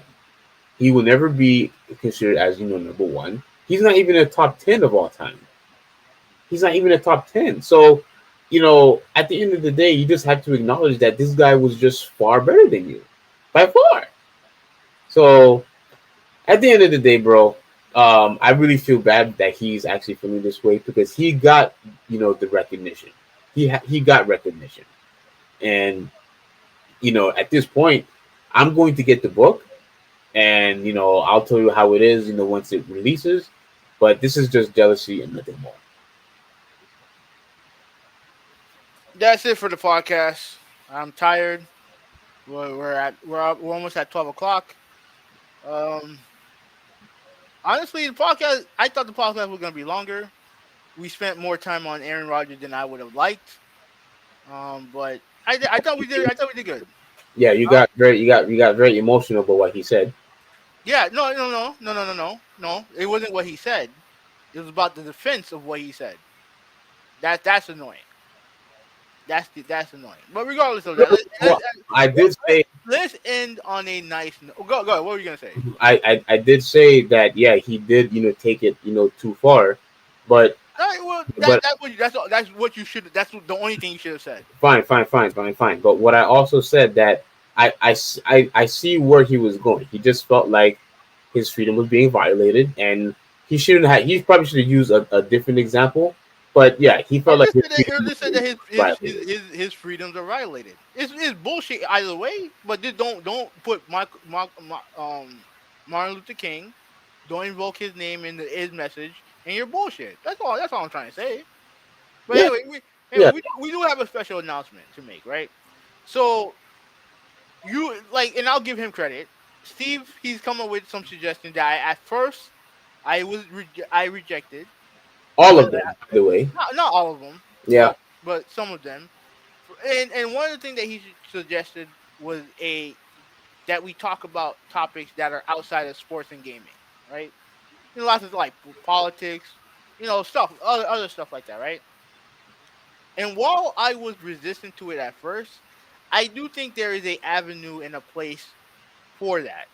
Now we'll give you details later on later on in the future, but hopefully later on this month, we can do a podcast regarding a topic outside of sports and gaming, right? And what else was I gonna say? Yeah, like we'll do that, and we'll keep you guys updated. It's a very interesting topic. It involves OnlyFans and its impact on on and its impact in this world, right? So, but let me ask you a question. If we're gonna do this, is there any way that you like? I can host it if you want, but is there a way that you can host it as well? If you can host it, Yeah, absolutely. yeah, okay. So in the future, we'll definitely get you guys updated on this and keep you guys updated on it, and we'll see what happens from there. So, but until next time, this will be 186. I'm out. Yeah. So yeah, that'll be a very interesting thing. Yeah, this dude he likes to take control over anything, so I just comply. Oh man, yeah. So because I do try to make different suggestions because I just want the podcast to improve and bring some new refreshment into it. Because as we we work hard. I just want to have a much better professional podcast in time. But yeah, regarding the OnlyFans, I think that's going to be very interesting, and I have a lot to say, when it comes to that, because you all know how I hold tradition at its core. But anyway, I overall I really appreciate that everybody watching. Malta, I know you only stuck around for a little bit, but appreciate you that you came along. This podcast, yeah, I expect like 4 or 5 hours, but 3 hours is fine. 3 hours is fine. But let's try to keep it 2 hours at least. Yeah, 2 and hours. I'll have the timestamps in the description as well. So Yeah, make sure I'll do all that. But anyways, this is Movie 186. I'm out. yeah. So this is the Traditionalist 101 signing out, and have a good one.